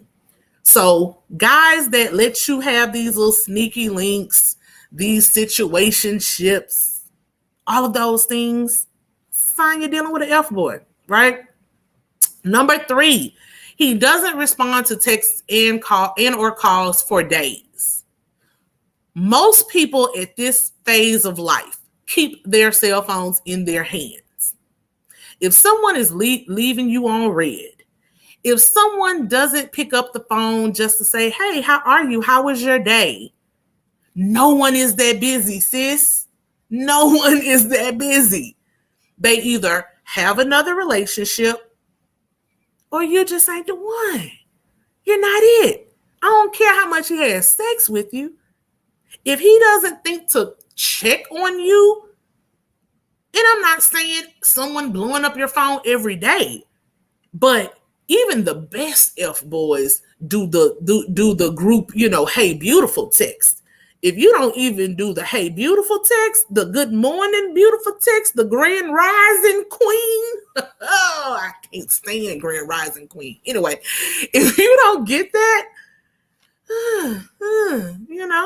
They ain't really for you. Number 4, they only want to do what they want to do. A guy who really is into you, who really likes you, wants you to be happy sometimes. They're interested in your hobbies, your activities. They want to curate actual dates where you go beyond your home or his home, and they want to do things outside of the home to get to know you better, to see you in different environments. And they are open to doing some of the things you like to do. So when a man only wants to do what they want to do, for instance, Darian, not getting involved with Alexia's career in her basketball, in the things that she likes to do, only wanting her to be a cheerleader for his, I don't even know if I can call it a waning rap career at this point, because I don't know any new music that he's made. You know, anybody who does that, nah, that might be an F-boy. The last one, number 5, y'all, have no empathy and would manipulate you to serve their own needs. That's as clear-cut as it gets. Alexia was crying. She was clearly in pain. And Darian couldn't even squeak out a tear. He did this dry hand holding, one knee. Then when he did start crying, trying to cry, Alexia was there sopping it up. Let that man wallow and lay in the bed that he's made. He said he had to wait to tell her until he got her completely on his side. That's a man that doesn't love you. He loves himself. He was upset that he couldn't go home with her because he was used to being able to go home with her. He doesn't like to lose.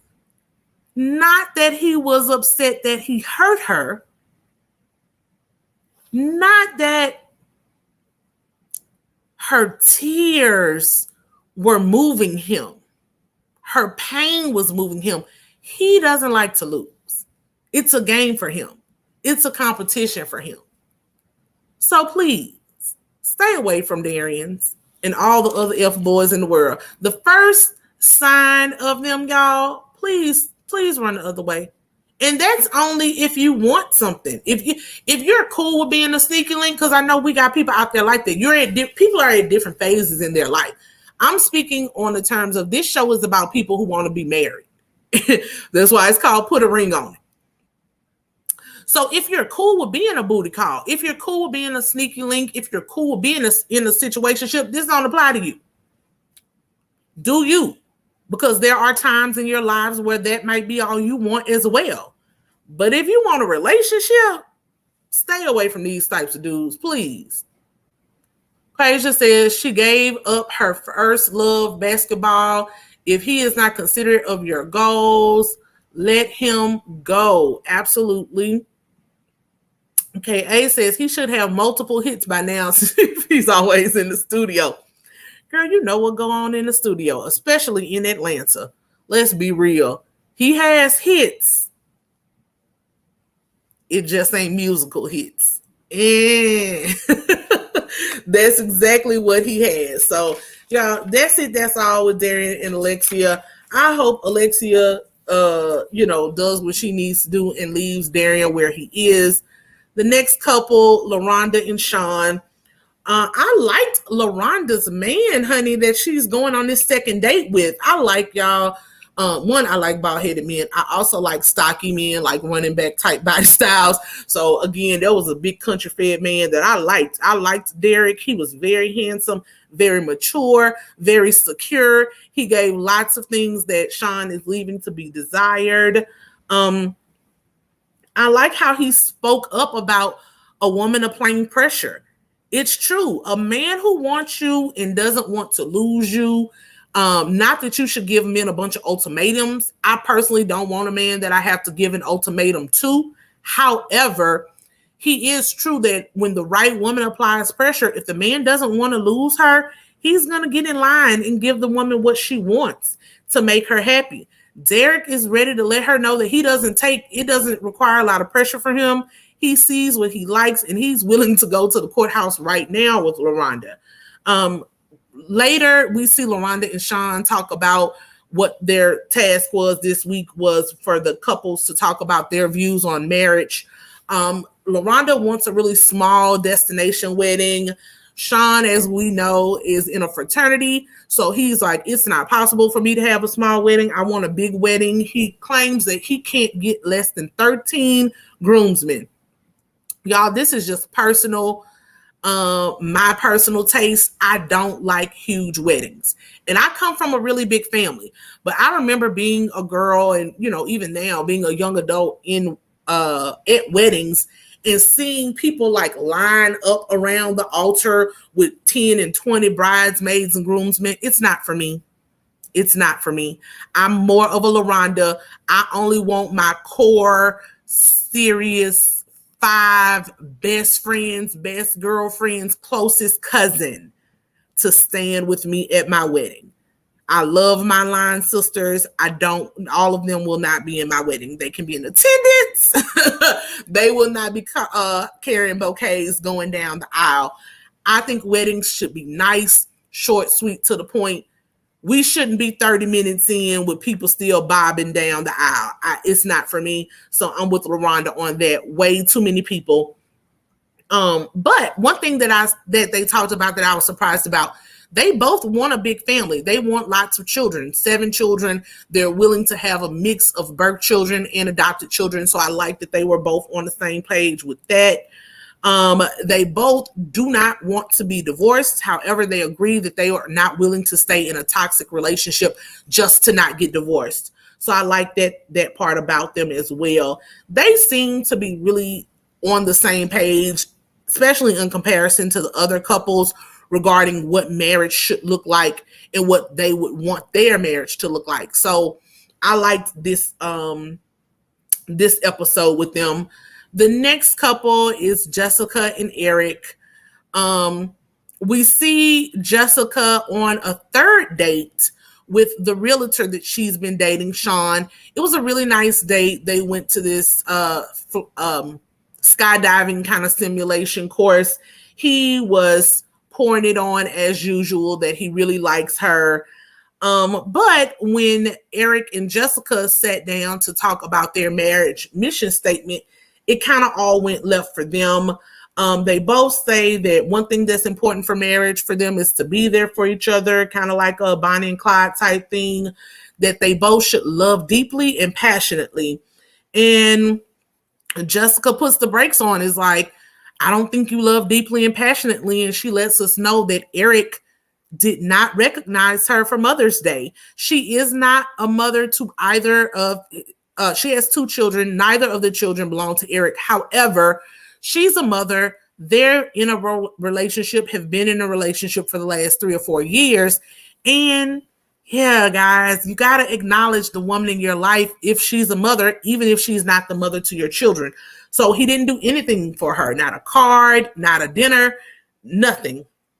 That really made her sad. She cried. She lets us into some of her trauma and her family background to know that she was adopted by her aunt. She doesn't know her birth mother, doesn't have a relationship with her mother. And because of that, she has lots of abandonment issues and often struggles with feeling good enough. Another thing that caused the big rift in their relationship here is that Eric wants another baby. He now, at this point in his life, since he's retired from the NFL, he says he wants to be a stay-at-home dad, which I think is very interesting. But Jessica's goal is to get the kids out of the house and just have time for her and her future husband. She does not want to start over and have another baby. She wants to be free. Eric says if it's a boy, she'll be free because he'll take his boy, which I think is just, not a not a good way to look at it. However, he makes it clear that this is a deal breaker for him. He does not want to be with someone who doesn't want to have more kids. He then asks Jessica if it's cool if he goes and has an outside child, if he just goes and makes a baby with her. Jessica, of course, is not up for that. And then when they get with Dr. Nicole at the end, Jessica then kind of backpedals a little bit. She says that she wants to be married first. She's not going to be another baby mama. She's might be willing to have another child, but she wants to be married first and thinks that her and Eric should do things step by step by step. I don't think Jessica is being honest with herself or Dr. Nicole in this situation, and she has to be honest with herself. One thing that I find that a lot of people do when they're dating is they try to adjust their standards. Do not do that. If you want children, that's a non-negotiable. That is something that can really set up resentment and bad blood in a relationship. Do not lie about things like that. Jessica, if you're done having babies, let this man go and get you a man who doesn't want any more children. Because the way that he moves, I can see him going out and making a baby with somebody else if you just stick your, dig your heels in the sand and say you're not going to have another child. So why open yourself up to that level of hurt and pain when you know in your heart of hearts you don't want more children? It's not good for the child that might be potentially born in this situation. And it's not good for you. Like, children are, they're actual humans, and that's a whole lifelong commitment. So if you don't want anymore, you don't want anymore. I find with online dating, a lot of people do this. Like, oh, you make your profile, oh, I don't want any more children. And then you meet somebody and you kind of like them. And it's like, oh, well, no, what I'm saying is if I met a woman and she didn't have any children, I would be open to it. It's like, nah, that's not what you said. You said you don't want any. If you don't want them, you don't want them. You don't want to have a child and then your child learns that, oh, I just had the baby because to make your mama happy. That's not good for children. Plez. They said in her confessional she is pregnant right now, so I guess she gave in. Oh, when was this? I definitely missed that. They didn't say that on the show. Are y'all getting ahead of the show? I'm talking about what we saw on the show. So I hope she's not pregnant, right? Well, whatever. If she is, okay, I'm happy for him. Kaisha says Jessica Edges and Eric's hairline deserve to be together. They played tit for tat this whole process and probably behind the scenes, very little progress between two. Girl, not her edges and his hairline. I never paid attention to her edges, but his hairline is definitely tragic. Raquel says he wants a baby but didn't recognize her for being a mother on Mother's Day. Yes, that was very hard thing. Raven said it sounds like she is compromising. You definitely have to compromise. I think having children is a big compromise to have, though. If they want to have that compromise, that's fine. But, again, that's a big way to set up resentment. And hard feelings when you pressure somebody into having a child that they did not want to have. But we'll see how Jessica and Eric go, honey. I just think that he has disrespected her in so many ways. Basically said she's not smart, she's not interesting, she doesn't give him stimulating conversation. He's enamored with this Brazilian lady or whatever she is, Guatemalan. I think that's how you say it.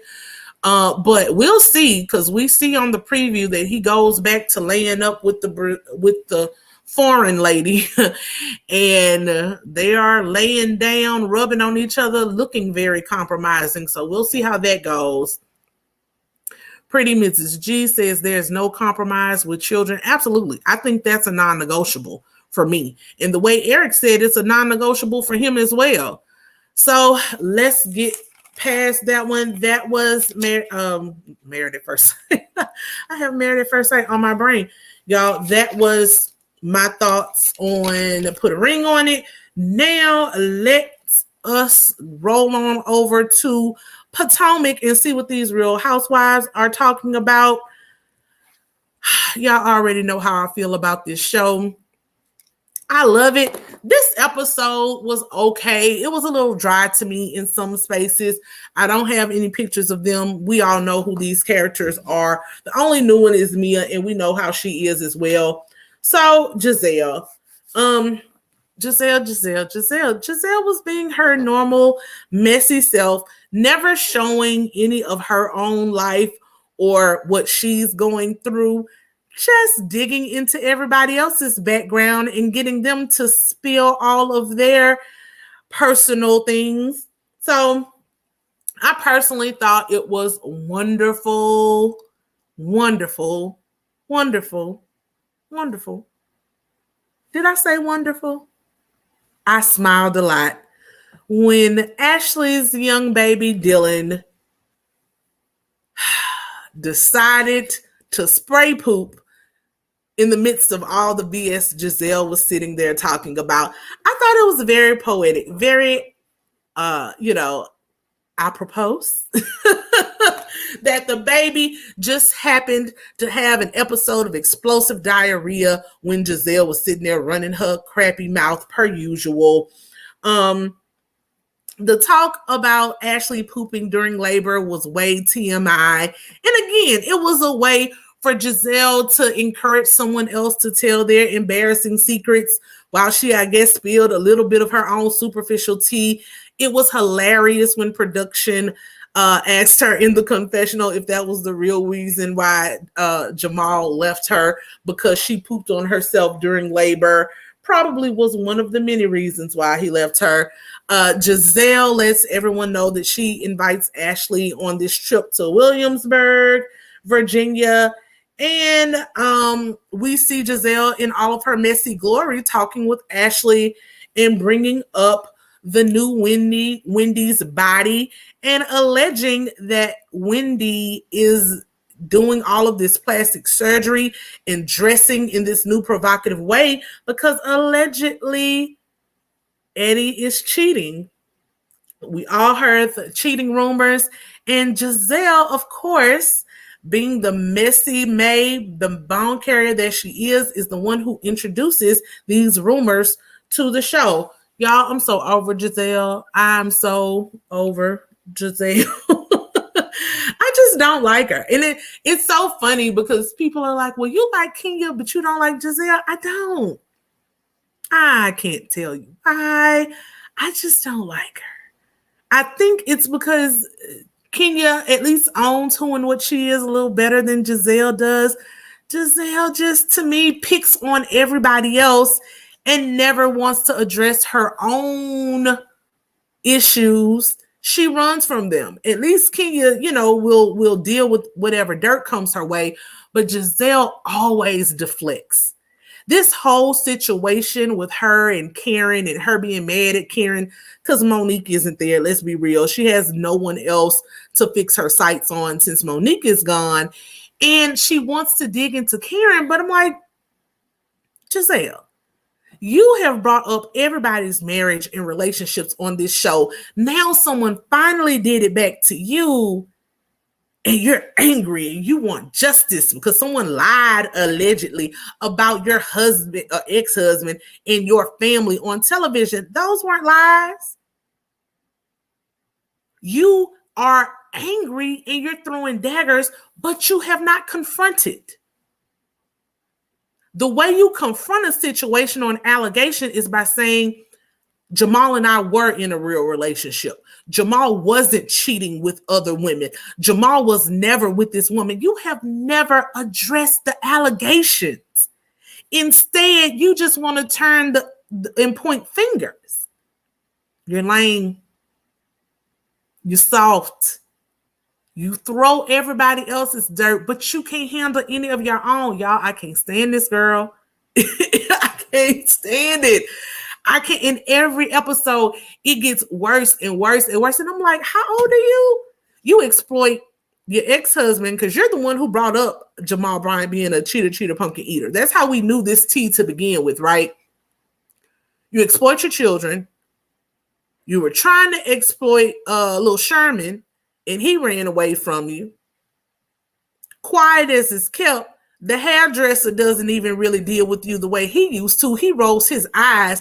You can tell if she wasn't paying Cal would be gone. He doesn't even see it for you, girl. You are burning your bridges and don't even know it.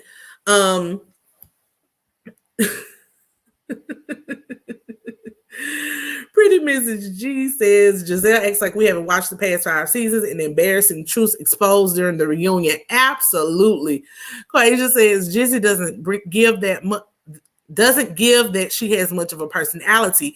It's scripted on screen, and I would believe she is that dry in real life, bringing up old stuff that's not hilarious. Absolutely. Kamiko says Kenya and Giselle are the same. I don't think so. I don't see it, y'all. I don't see it, but okay. Raquel says, I think Wendy always wanted to visit Ratchet City, but couldn't because of her mother's expectations. Ronnie, come on now. Don't do it. Don't do it. Kenya is delusional, though. Well, Giselle is delusional, too. Come on now. Don't do that. Don't do that. Pretty Mrs. G says, I love her girls. They do not lie for her at all. They do not. All right, y'all. Next, we got Candace. Candace is planning this Williamsburg trip. She didn't invite Ashley, even though Chris suggested it. Now, if your husband should suggest something, don't you think you should do what he suggests?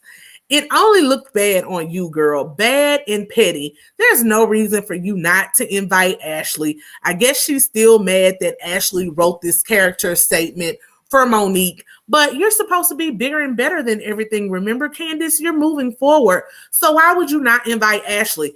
You had a good excuse because the girl did just give birth, but that's even more reason why you invite her. Hey, girl, I know you just got off of the birthing table. I'm having a trip. I understand if you can't come, but come on. Like, come on. Like, that's just silly. She claims that she forgot her head wrap was too tight. It probably was, because, but there was no reason for you not to invite her. And then to say that hoe, quote unquote, has a healing coochie and she shouldn't even want to come. Again, Candace, you go so hard in the paint, and then when somebody comes back on you, you bring out that little Kleenex tissue to dab your eyes. That was so disgusting to say about a woman who just gave birth. Healing coochie. Miss Dorothy must be so proud. So proud. Candace, we see when they get to the actual location, she puts Wendy in the cottage and lets Mia, who is the new castmate, stay in the big house with her, Giselle, and Robin. This is, y'all, this whole show is nothing but Mean Girl High.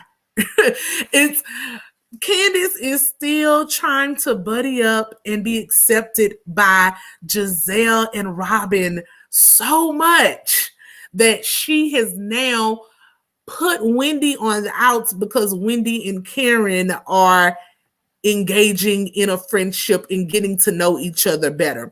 So since she's still mad at Karen for quote unquote taking Monique's side, she decides to put Wendy in the outhouse, allegedly in this cottage with Ascala and Wendy and Karen, and brings Mia into the big house.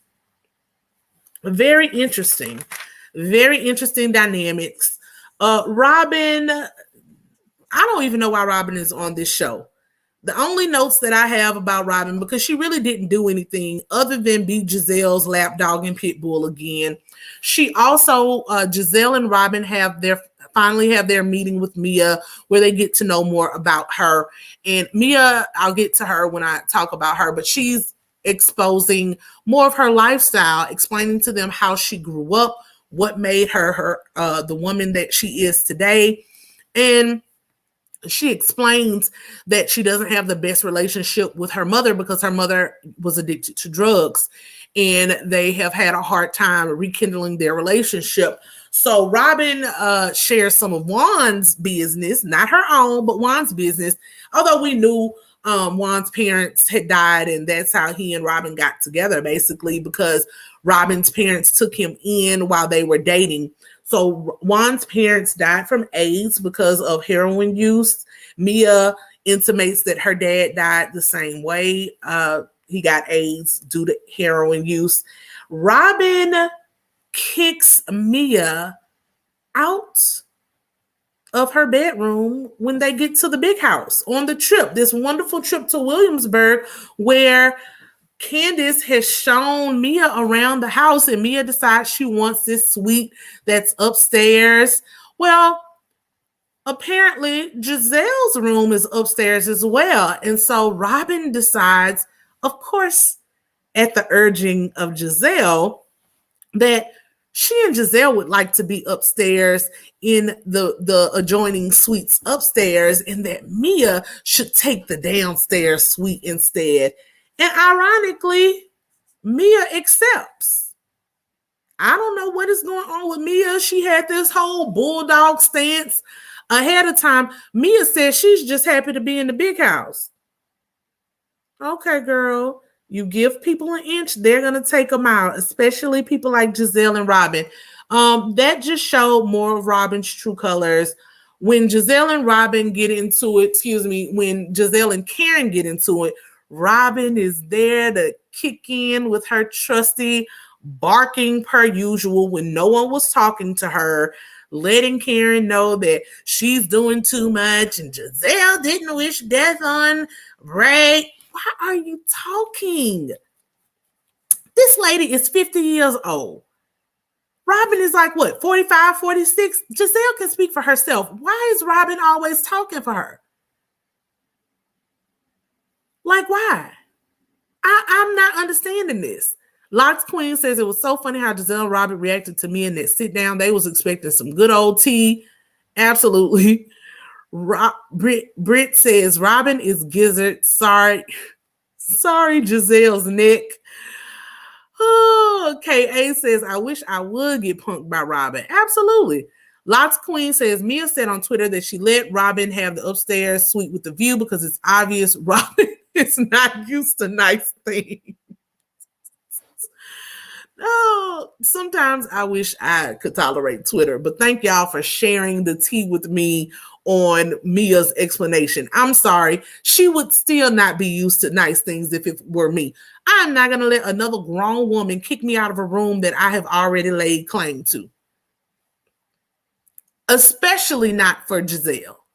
Like, it's not going to happen. If anything, Giselle could take the downstairs suite, but I guess she couldn't kick Candace out because Candace was so enamored that she was staying in the room that the Honorable Barack Obama had stayed in as well. So I don't know how they were going to work that out, but it wouldn't have been me giving up my room so that Giselle and Robin could spend some quality time together. Anyway, not going to happen. But like I said, Robin jumps in per usual. I just wanted her to sit there and eat her food. That's really all that she's good for at this point. I want her off of this show because if all she has to offer is being Giselle's co-signer and, seconding all of her motions, I'm over it. This has been 6 years of this crap. It's way too much. She cannot stand on her own 2 feet. And it's really sad to see. I don't want to see any of it. Ashley was really quiet this episode. Always, we see her welcoming new baby Dylan. He's so cute to the fold. He looks just like her. Dean and Dylan's interaction was so sweet because like she was telling Giselle, sometimes kids, especially less than 2 years old, get very territorial when a new baby comes in the home. I'm glad that she has the nanny there to help her get acclimated with being a new mother to now 2 kids under 2. But it was really cute to see their interaction. She is going to come on the trip to Williamsburg. She's only going to stay a day, so she has not joined the ladies yet. Wendy, this is when we talk about this overproduction, y'all. Wendy, the scene with her recording her show not her show, the scene with her recording her lecture for her virtual students was so overproduced. The kids talking loud, the baby girl trying to get into the room, Eddie trying to pull all of them back. We all work from home. If we have kids, we know how hard that can be. But the hard part is a lot of people really don't have other places for their children to go. That is not the case with Wendy. Wendy's mom is always there. Eddie is there. And conveniently, when Wendy comes out of the room, Eddie tells the children to go downstairs to watch television. So why couldn't Eddie and the children have been downstairs the whole time? See what I mean? It's fake. It's fake. It's obviously fake. Like, that's something you didn't even have to fake, production. It's like, it's disrespectful. I feel like y'all playing in my face right now. And I know, y'all, Plez, it's not real. Get over it. I like my reality TV to be as authentic as possible. I don't like these overly produced segments like this. And this was one of them. It was fake as heck, and it was overly produced. The conversation that she has with Eddie, for me, was very relatable, about her wanting to be her whole self. She has, she's tired of code switching. She wants to be able to be ratchet Wendy. She wants to be the professor. She wants to be an entrepreneur. The next Black Martha Stewart, in her words. She wants all of these things, and watching her try to balance those things will, for me, be very interesting. It was cool to see Eddie get her in check and let her know that, like, you need balance. We have these kids. You're married to me. You keep wanting to add more and more to your plate, and it just might not be realistic right now. He also checks her on her business acumen. Now, Wendy, you have 4 degrees and you don't know that you need to actually get an LLC and register and incorporate your business, have an actual business plan, get a website. Like, you can tell she's jumping into a lot of these things haphazardly. And I was glad that Eddie, being the lawyer, was there to bring her back down to earth and let her know, hey, you need to get all of this stuff planned. You need to have a full, plan A, plan B, plan C of how you want to carry out all of these dreams and goals that you have. It's good to have that person there that's going to hold your feet to the fire. Wendy didn't like it, but she needed it. Like, she needed that check. Karen tried to do it. She wasn't really hearing Karen. So hopefully she'll hear Eddie as her husband and who's going to be her business partner in all of these things. The clothing situation. All right, y'all. I know Wendy, I have seen a little bit of what Wendy had to say in social media land about the clothes, and that she feels like she's being body shamed. Y'all, I'm sorry. This is where I have to call BS on Wendy. It's just like last season at the reunion when she tried to speak on colorism. Body shaming is a thing. Colorism is a thing. We cannot throw these things out whenever someone says something that we don't like. If someone is being aggressive, even if they're a dark-skinned Black woman, we should be able to call a thing a thing. Aggression is aggression. That doesn't mean that someone is colorist. If you got a new boob job in a Brazilian butt lift and are now dressing like the Jet Centerfold of the week, it is what it is. That's not that's not body shaming. Even when the production showed the flashbacks of what she wore last season, she was always dressed, even when she was dressed in a glamorous way, she was still mostly covered. Now, she is wearing next to nothing. And I'm not saying she's doing it because of the Eddie allegations. I think she's doing it because she now has a body that she's super proud of and she wants to show it off. But it is a lot. It's a complete 180 to the person who was so, I got all these degrees last season.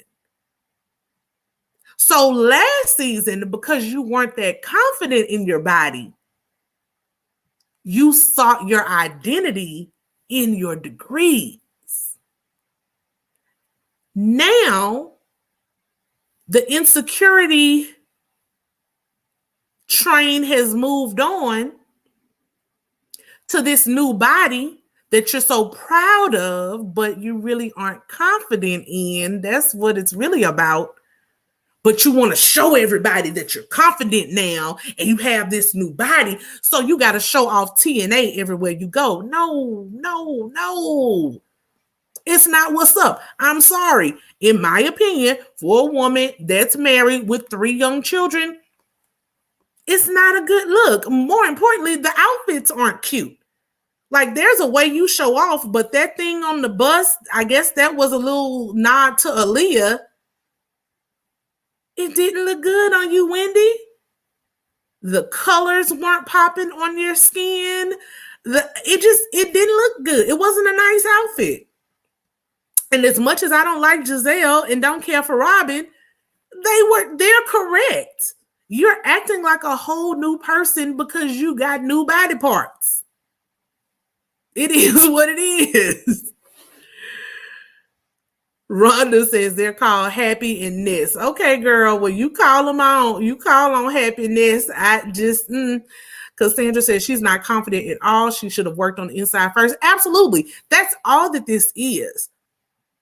She is not confident in herself. So she has to keep attaching herself to new things, is what I talked about. If y'all missed my video about make social media work for you, don't, you make social media. Don't let social media make you.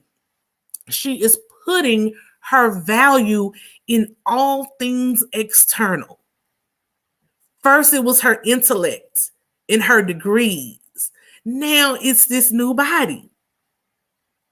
When really, she has to go sit on the couch and work out all of them issues her mama dropped in her lap. That's really what that is. And when she doesn't do it, whenever someone says anything against her, that's colorism. That's body shaming. You should be ashamed. No. You're doing the most with the least. And that's it. And I like you, Wendy. I wanted you to come back because I don't like when they just do one season Housewives. I don't think that's fair to the housewife. We want to see more of your personality, more of your family. Like I said, I totally identify with the struggle of wanting to be a professor and wanting to be a commentator and wanting to have your businesses. I think that's a very relatable struggle that a lot of Black women and a lot of professional women will agree with, will relate to. But this new body, girl, no.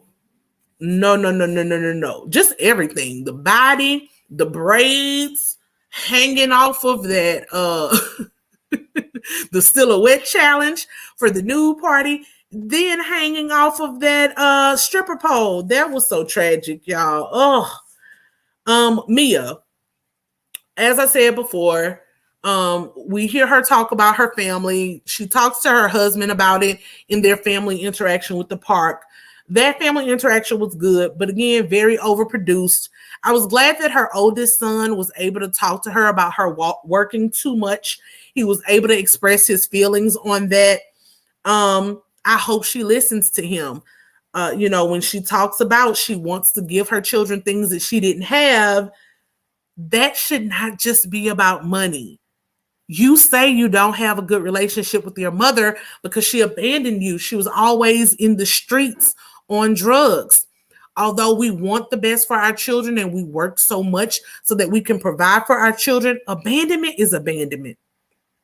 Neglect is neglect. And to a child, it's the same thing. Whether I never see my mom because she's working 2 or 3 jobs to put food on the table, or if I never see her because she's out on the corner with doing drugs, it's the same thing. So I really want her to take that to heart. She says in her confessional that she understands it, that her children just want her. So I really hope she tries to work on that and that she takes heed to what her son is saying.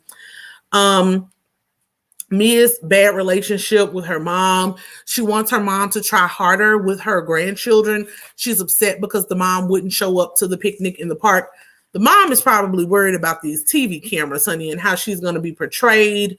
When she meets with Giselle and Robin, she shares her story about her mom and about what led her to be in foster care. And that's when we learned that her father was very abusive to her, and she was taken away because of the domestic violence that was going on in her family.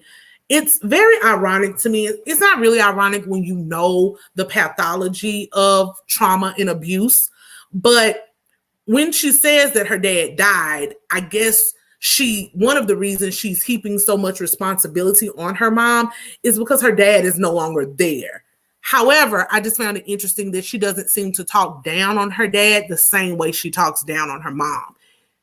And for girls, that's a really hard thing. The mother-daughter relationship is very nuanced, a very tough relationship to have. And unfortunately, I've seen this happen lots of times where we hold our mothers to higher standards than we hold our fathers to. So I just want Mia to give her mom some of the same grace that she seems to give her dad, and really do her best to work on that relationship as much as she can.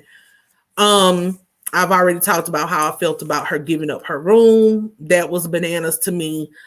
Lastly, Miss Mia in this pole dancing. Y'all, all of the pole dancing on that party bus was struggle city. It was the pits, except for Ascala and Mia. They were the only ones who had some rhythm, who looked like they knew what to do on a stripper pole.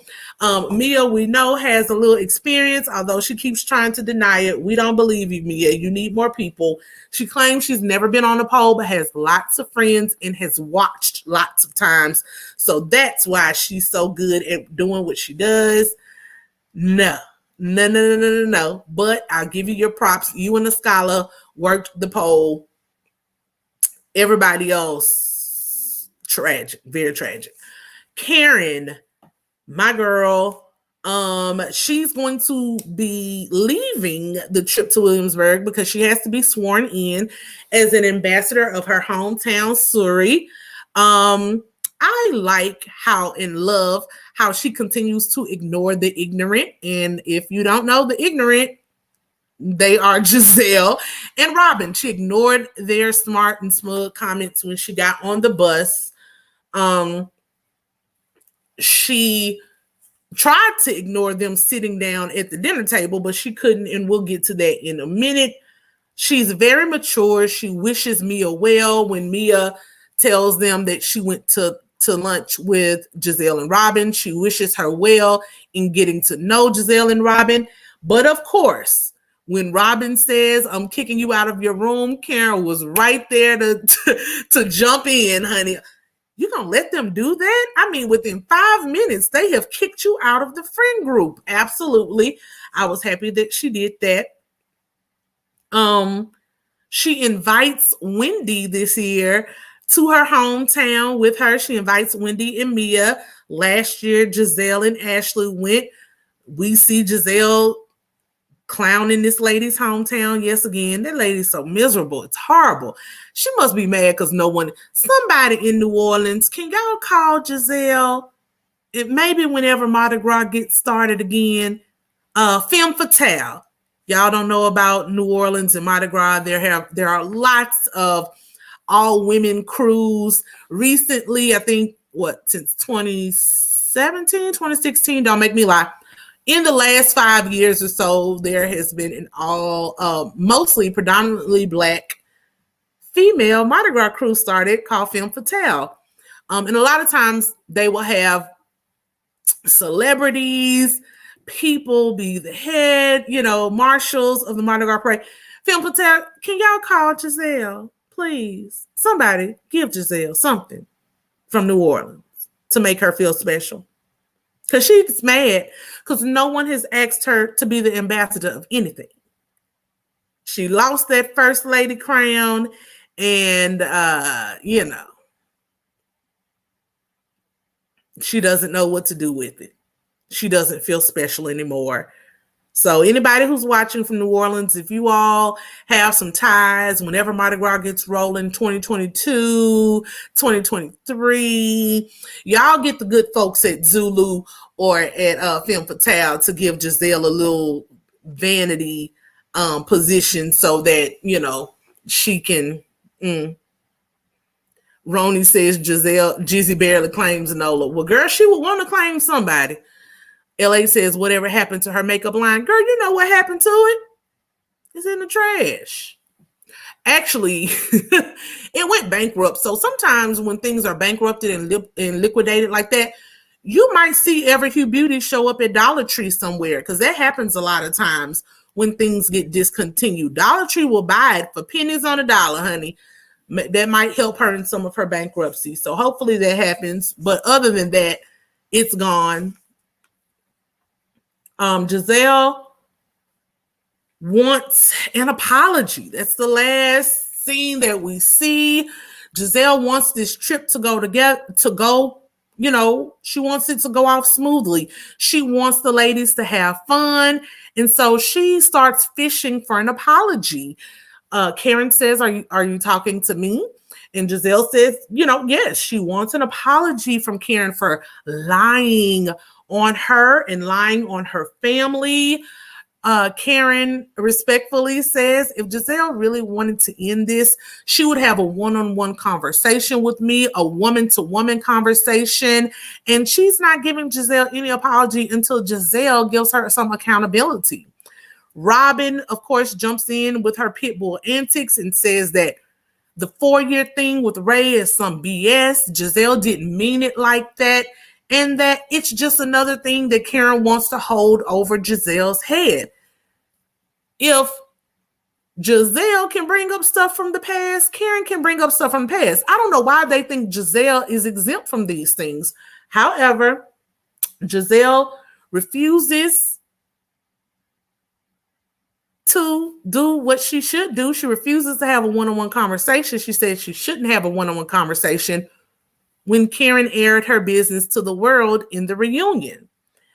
Finally, Giselle says, I don't want Ray dead. I want Ray to live. I want Ray to pay his bills.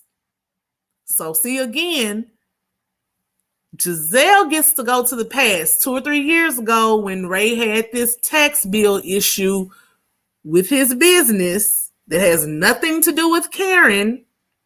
Now, if somebody went to digging into the finances of Mr. Jamal H. Bryant, I don't think Giselle would be too happy.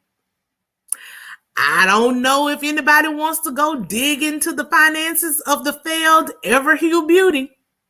I don't think Giselle would like it. This is what I mean. Throwing rocks and hiding your hand, dishing it but can't take it. But Giselle throws it on out there. And that's where the scene goes off. Y'all, I don't know what Karen is going to say back, but if I were Karen, I would say, well, just like she's talking about, right? We would go back to Jamal. I want Jamal to come out of the phone. I want Jamal to claim all of his kids. I want you to claim all of Jamal's kids. Let your girls know they're sisters and brothers, sis. See, if we going, we gonna go. And I know Miss Karen. Miss Karen likes to go high most times. I hope she doesn't go high. I hope she goes all the way in the gutter with Giselle Bryant's butt. You hear me? You talking about my husband and his bills. I will be talking about you, your mama's bills, your daddy's bills, your ex-husband's bills, your ex-husband's children that he made before, during, and after your relationship. We're going to go. We're gonna go. We're gonna do it. Yeah, that's what we would do. So I'm excited tonight to see what Karen is going to say. I want to see what he's gonna do. You know, I want to see it. So let's wait for tonight, y'all. Those are my thoughts. What are y'all saying? What are your thoughts on Real Housewives of Potomac? Kasia says allegedly it was liquidated in Target in my French bougie voice. Well, no, it was in Target to begin with. So I know they didn't liquidate it back to Target. Simone says Robin initially said it never was said. Later in the conversation, she said it was 4 years ago. That's what happens when you're loud and wrong. High Vibe said, yes, players claim the children and pay the taxes. That's what I'm saying. Claim these children. Quasia says Jizzy needs to immediately sign up for Riri's masterclass. Exactly. Rihanna gonna show you how to get the bag, honey. The Fenty skin, the Savage by Fenty. But the difference is Rihanna is actually likable. Rihanna is actually likable, and Rihanna has talents with an S.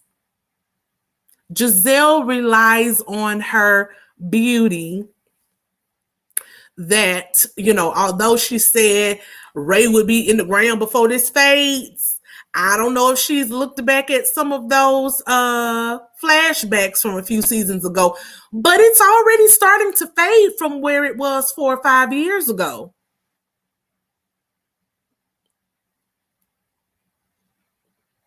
And I can say this because I am, a lighter hued African American woman. As much as we say black don't crack, and it doesn't for the most part, if you moisturize and bathe regularly, if you actually take care of your skin. But the reality is the lighter skinned we are, the closer we are to some of our, Caucasian sisters and brothers. So the light-skinned black is more likely to crack sooner than the darker skinned black. So, Giselle, you cracking a little bit, sis, and it's okay. It's okay. Just get you some firming cream. Stop being so miserable. That'll help a lot. All of that bitterness is starting to wear on that pretty face. It's a sad thing to see. But when you put all of your stock, all of your self-esteem into your light skin and your green eyes, that is what you get, sis. So, Kamiko says, Plez want Karen to not go high like Michelle Obama, but to go to hell and unleash it on Giselle. Absolutely. K. Nicole says, being a nasty, miserable person will age you. It will, and it has. Daenerys says, Giselle is the perfect example of the high school cheerleader who never invested in herself and is old, bitter, and thirsty at the high school reunion. Girl, so accurate. Riley O says, if she was friendly with Karen, she can refer her to someone. Letitia says she can order Monique's skincare line discreetly. I see Monique has a toner over there. Go on, get in on it. Randa Diva says, everyone keeps talking about Giselle's beauty. I'm not saying she's ugly, but she's not as pretty as people say. Robin is actually prettier. Absolutely. I think she's pretty though. No, I'm not saying she's the most gorgeous person ever, but I think she's a very pretty woman. Her attitude and her personality take away from all of the physical beauty. Unfortunately, it severely detracts from it. Faisa says bitterness ages, y'all. Lisa K.A., she has changed from ignoring her country town to now needing her country town. It is her cousin David that asked her to be an ambassador who was on a board in Virginia. She also had the fake homecoming. Ooh, oh, Lord, not the Karen tea. Okay, Lisa. Lisa has the inside scoop on what is happening in Surrey. But it definitely was her cousin, David, who called her. I was like, Okay, but we'll let you have your nepotism. All right, y'all. That is it. Those are my thoughts for Real Housewives of Potomac. Let's get on over here to Raising Kanan. I loved this last episode, y'all. I really, really, really did. I love the show.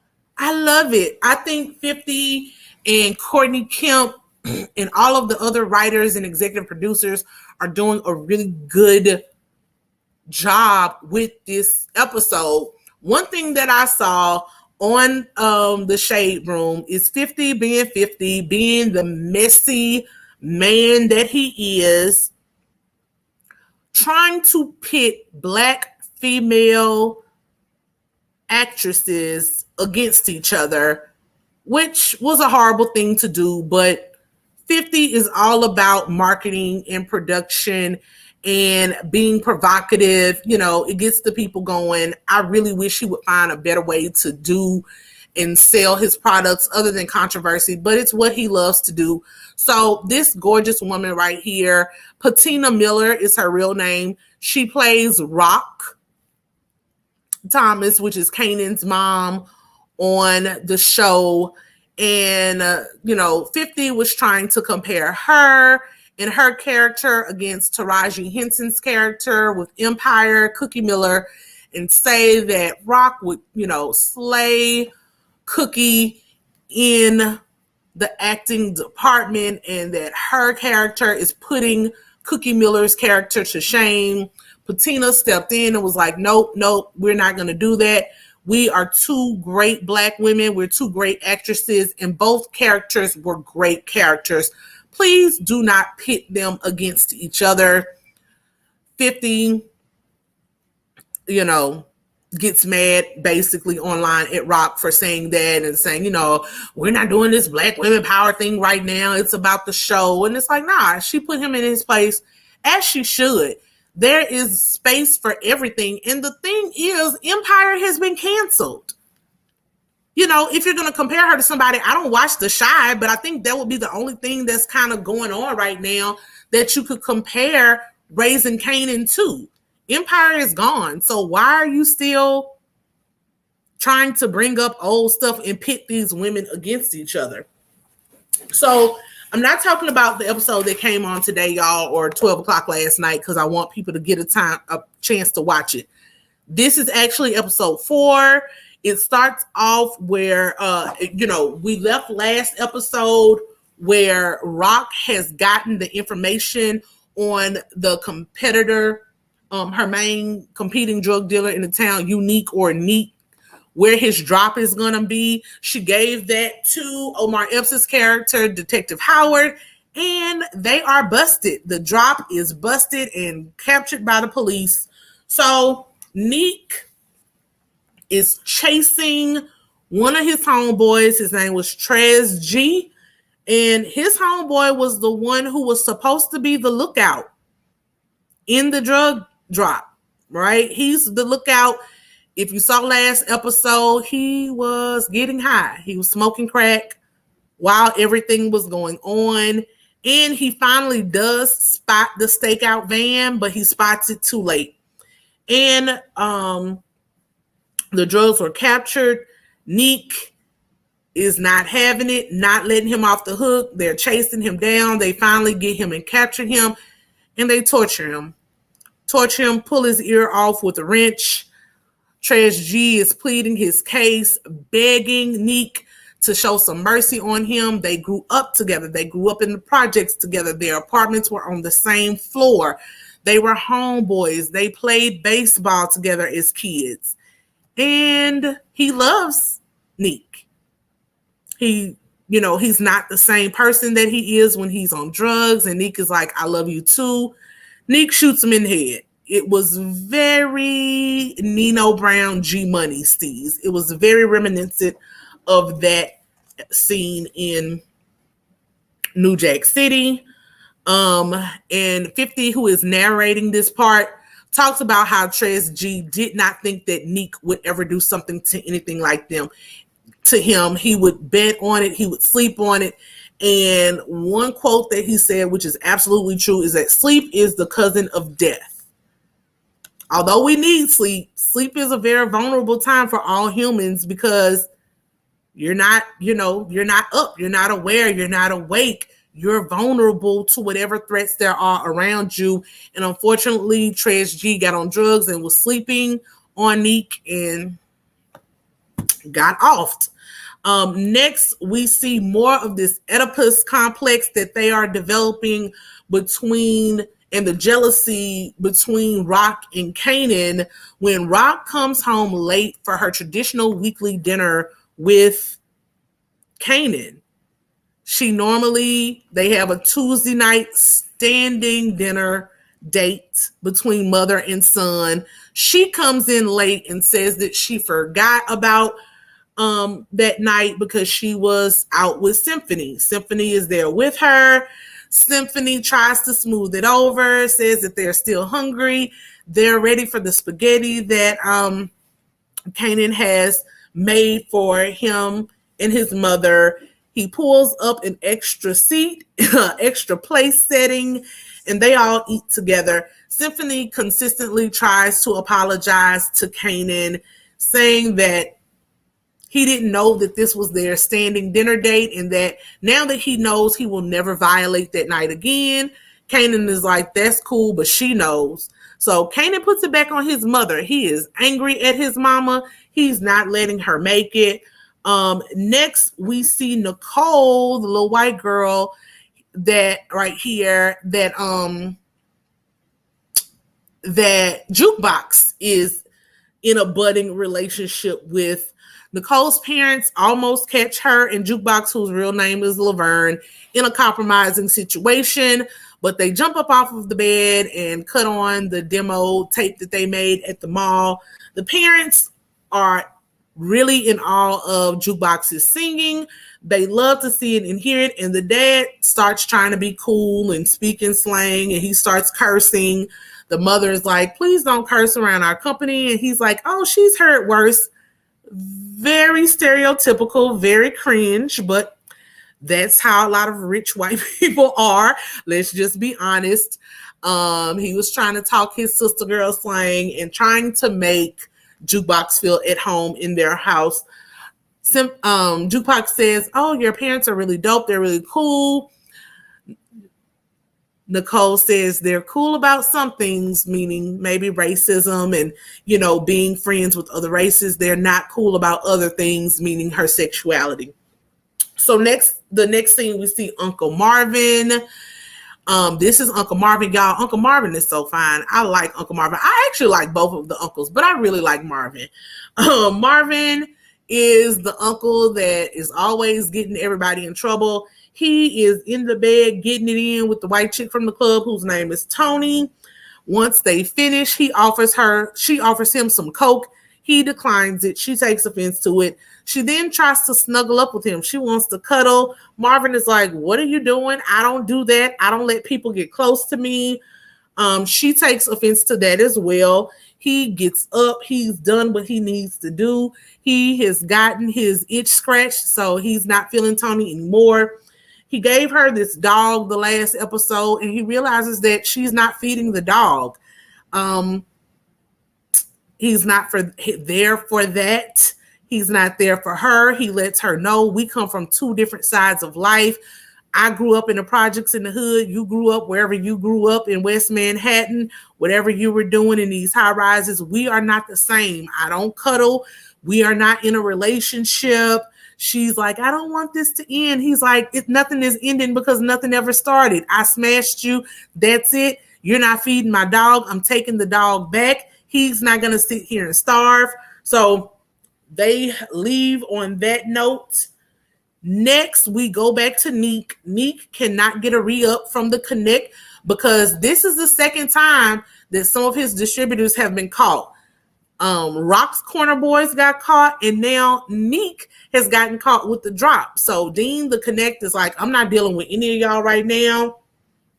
Neek orders his men to cut the product, cut the crack, cut the cocaine, everything that you're normally giving people, cut it down. His men are like, man, we can't be out here giving bad rock to people.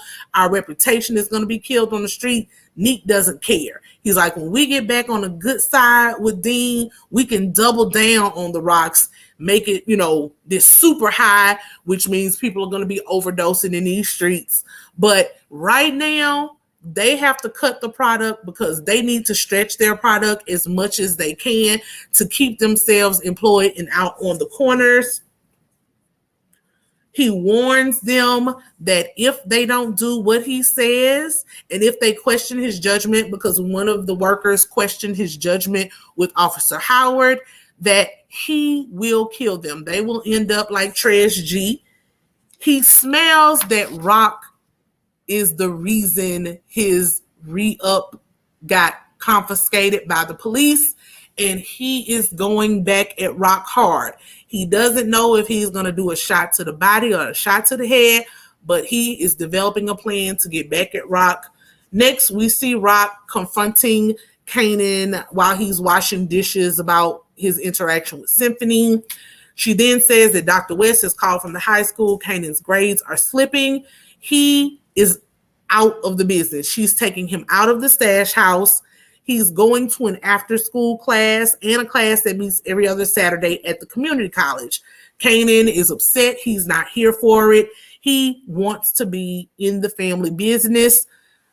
Rock is like, I told you, you could only do this as long as you kept your grades up. She's pulling him out of the game for right now. So next we see Jessica. Jessica is Uncle Lulu's girl, who is also Famous's brother, who we saw last episode getting cozy with Quincy Brown's character, Crown Camacho, at the recording studio. Famous, which is Kanan's friend, wants to be a rapper. Jessica wants to get her brother put on, so she has cozied up with Crown Camacho and gotten Famous into the studio. She is willing to do whatever she has to do to get Famous some studio time and to put her brother on. Crown Camacho says, his lyrics are a little whack. He needs some help, but if I can get him up to par, I'll put him in this showcase and we'll see where it goes. But that means you and I have to work very close together. We all know what that means. They're going to work very close together.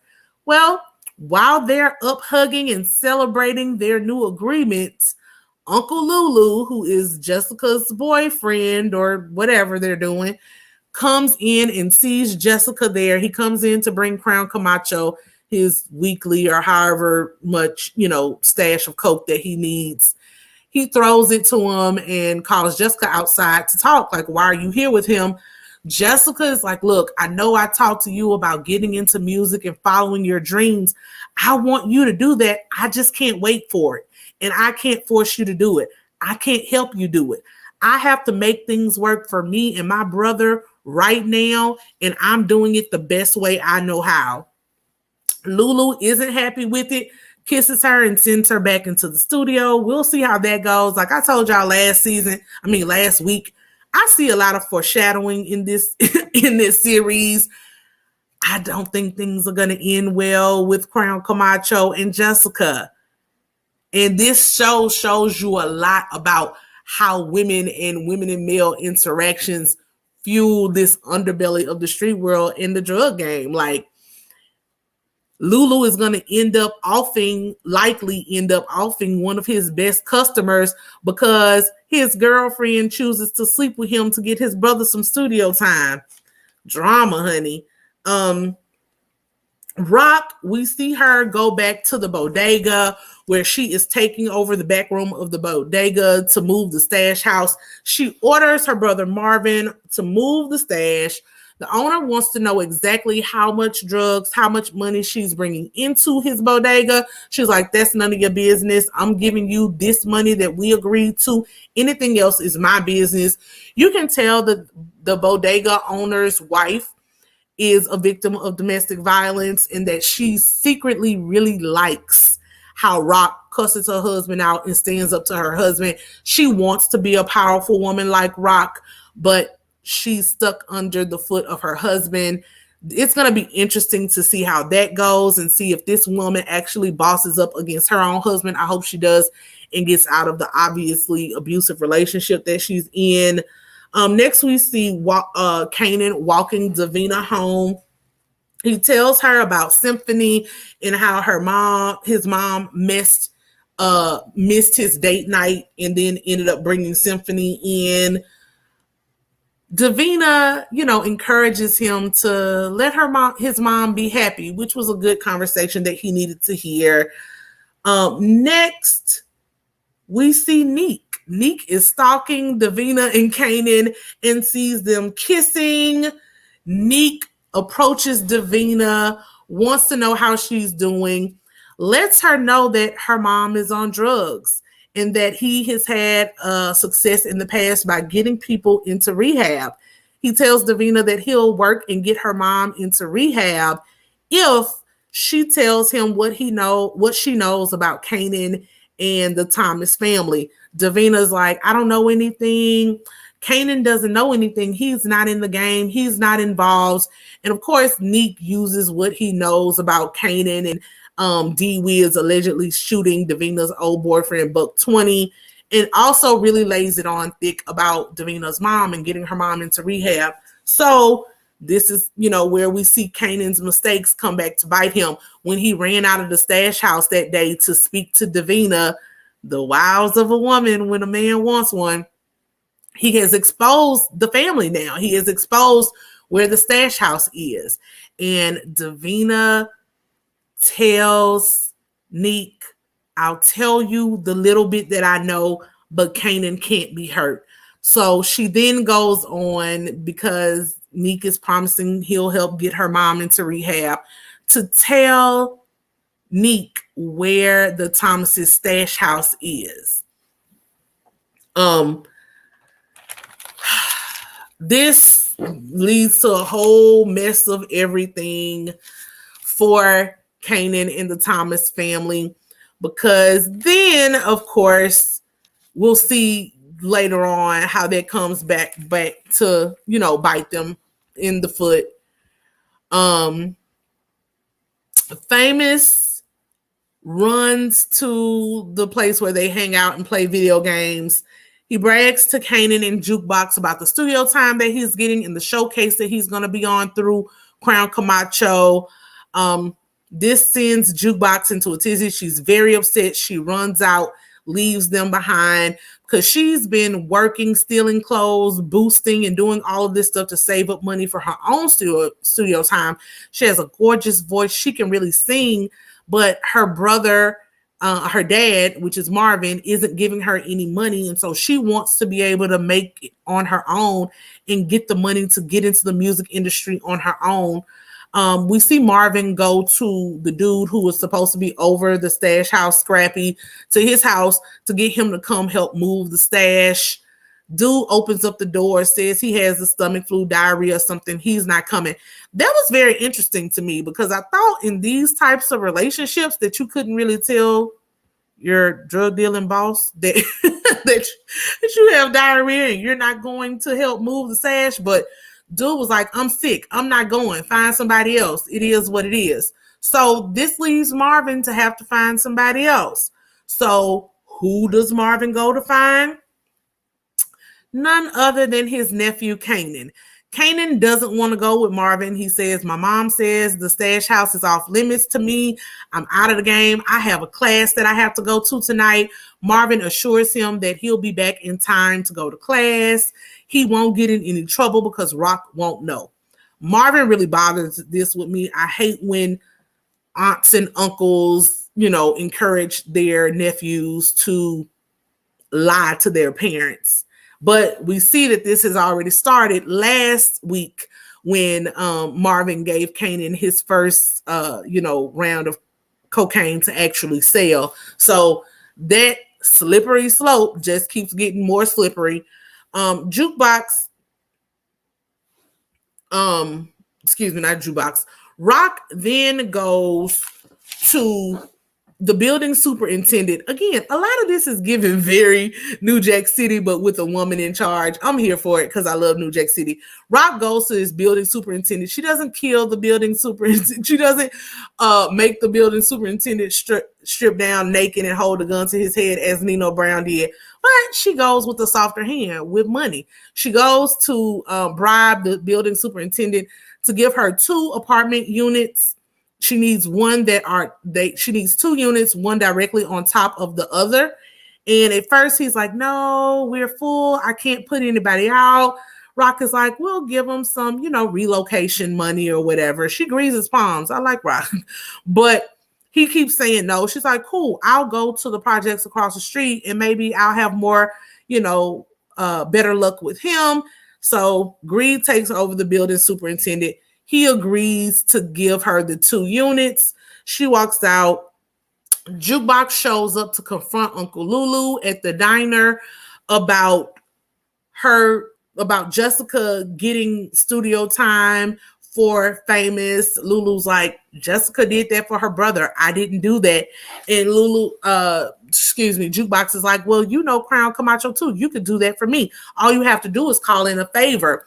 Lulu gives her some great advice about not asking for favors for people. When you ask people for favors, you are indebted to them. Someone has you under their thumb at all times, and she shouldn't want that.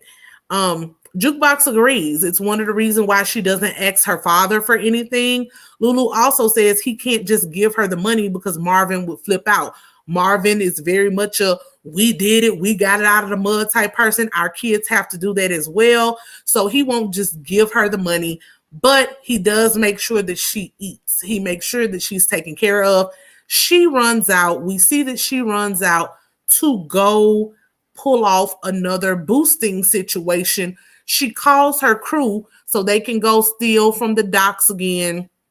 The crew isn't down for it. Whoever she's talking to on the phone, they don't want to help her. She gets pissed off because previously they said when one person makes the call, they all have to show up. She's always showed up with the crew, and now they're not showing up. So she goes in to do it for herself. She goes in, she grabs the jacket that she wants. The security guards catch her again, but she runs away from them. She thinks she's away, and when she gets on the subway platform, she's suddenly hemmed up by a security guard. Well, it seems Uncle Lou's advice was a little off sometimes because the security guard that catches her is the one that she stopped from getting beat the last time. So the security guard lets her get away, lets her go on with the jacket. She actually takes the jacket over to the, soon-to-be girlfriend Nicole's house and gives it to her, explains what happened. And Nicole encourages her to leave that alone, to find another way to get her money. And she's actually listening to Nicole this time. She was grateful that the security guard let her go. At the end, we get this love scene, honey, where Jukebox has explored her sexuality and is now, getting her groove on with Nicole. She has her little coming of age session, and that's that. Next, we get to the climax. Marvin takes Kanan to the stash house. He shows Kanan how to box up the drugs, how to box up the money, and they're moving everything. He leaves Kanan to pack up everything while he goes to make an initial drop off to the bodega. Well, he doesn't know that Neek and one of his partners are in the alley watching the house. They see Marvin come out and load up the car, so they now have confirmed that this is the stash house. They send a crew of people back to rob the stash house. Kanan, they bust in the door. They're holding guns to Kanan's head. A team of people, they're out loading the van when Marvin gets back and hits the corner. Y'all, Marvin is the super flashy uncle. He drives this sexy old school red Benz with the gold Daytons, just pure dope boy with these leather suits that he wears.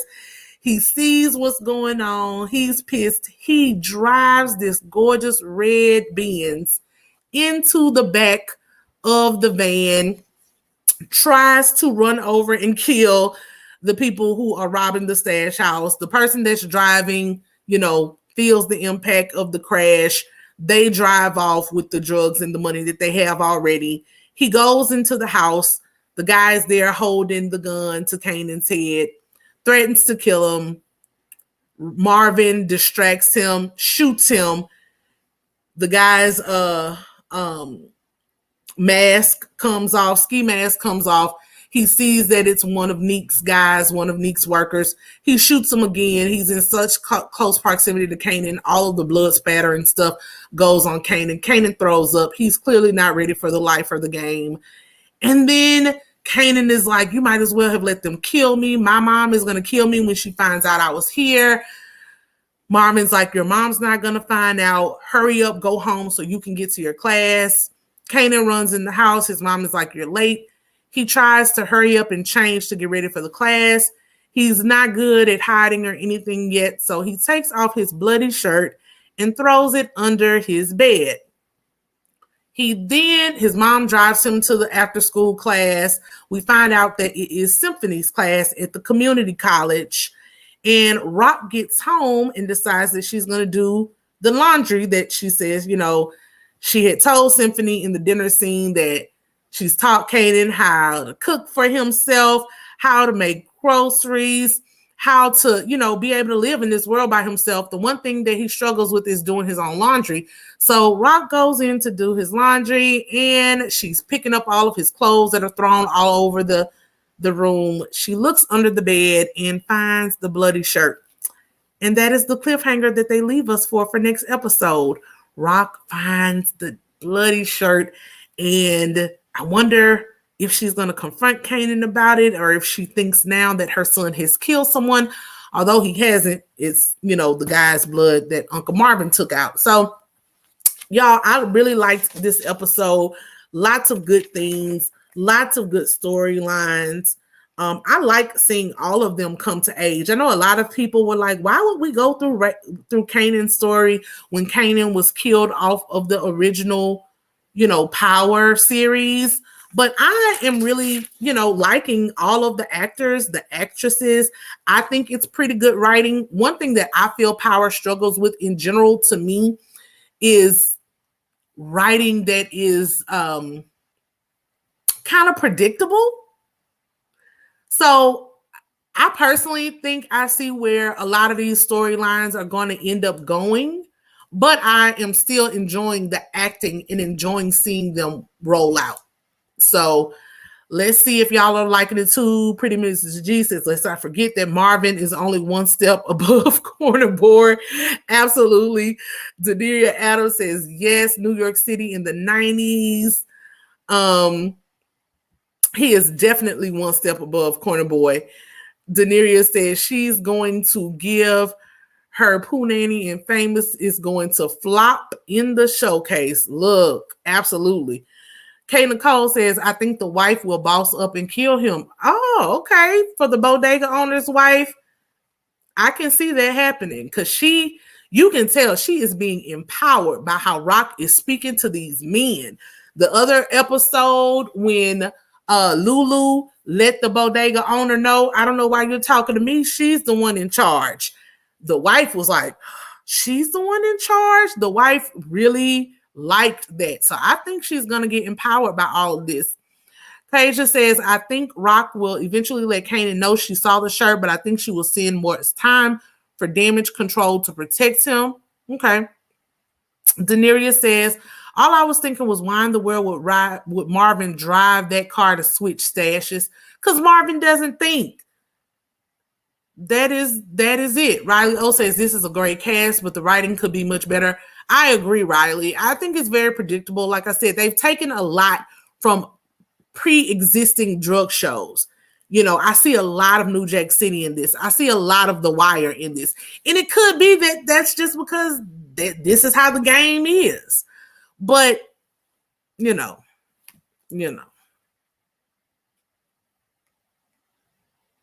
Pretty Mrs. G says it absolutely makes sense. This is way better than 2. I agree. I think, and I liked 2. but I'm loving this series much better. Y'all, I'm gonna drop this link super quickly. I did not know I spent so much time on these shows, but as I said, y'all, I am going to do timestamps of each show. So if you don't watch all of the shows, no need to fear. You'll be able to come directly to the show that you like to watch to hear the commentary. But I am passionate about all of these shows. Every show for me had a really good episode last season.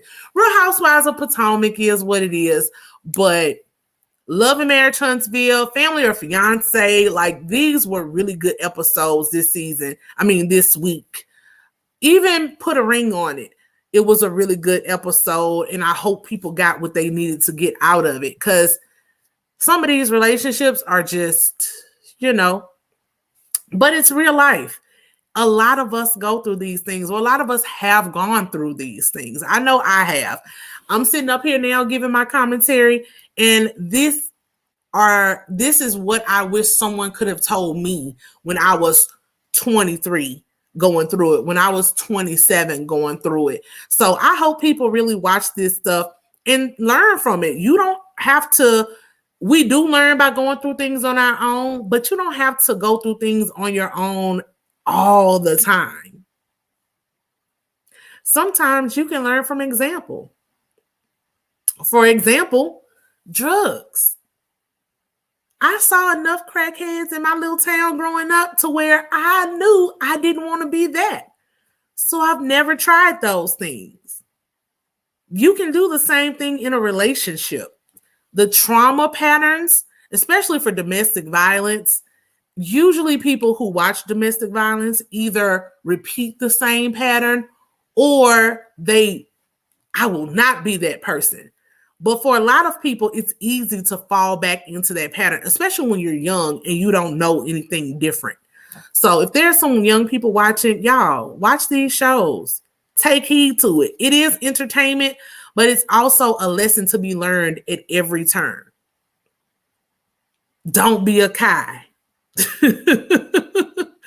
If you really want a relationship with a guy, don't accept the side piece role and think you're going to move up to the main chick.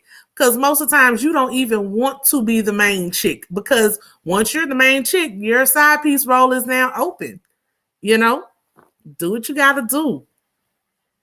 But all right, y'all, I dropped the link. I'm going to, clean up this backstage and let people in. But if you all don't come in, we're going to end this because this is already 3 hours, honey. And I did not expect it to go this long, but when you're talking about good stuff with good company, it's easy to do. Blessings, Alexander. Thank you much for the super chat, sis. That's right, sis. Speak on it. Y'all, again, I just want us to grow and help each other. And we can do that all while having fun. We can do it all while having fun. Hey, Blessing, how are you? Hey, girl. How are you today? Fine. I'm on a delay. So if I sound like I'm on a delay, I'm sorry about that. You're fine. You sound great where I'm at. Oh, okay, cool. How you doing? It's girl. Sunday. It's Monday. It's Sunday. It's Wednesday. How you doing? Whoa. All right. I just peeped in and I just wanted to say, hey, that's all. I'm studying. So I'm just about to finish, but I wanted to stop by just to say hello, and I hope that you and and everybody else on the line just have a blessed Sunday. Stay prayed up, stay safe, and hey, when you come back in, you're Friday, Saturday, and Sunday, right? Yes. Okay. Yes. So I will have some feedback. I'm gonna start looking at the other ones that you the other shows. It's just that I got so much going on with my son and with studying, but other than that, Married at First Sight, that's my show. That's my show.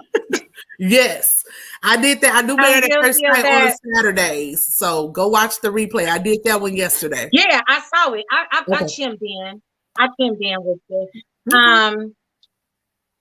What you call it, but as for the other shows, I will. And I also liked the recommendations that you did for the different affirmations, like the daily affirmations. I love those.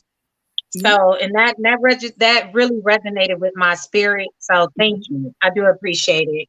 But I didn't have nothing else to say. I'm gonna let everybody else come in and chime in on what you were talking about for 3 hours, girl. But it was 5 shows, so that would be like if I covered each show, it's on 30 minutes. That's why I tell people, it's fine with me.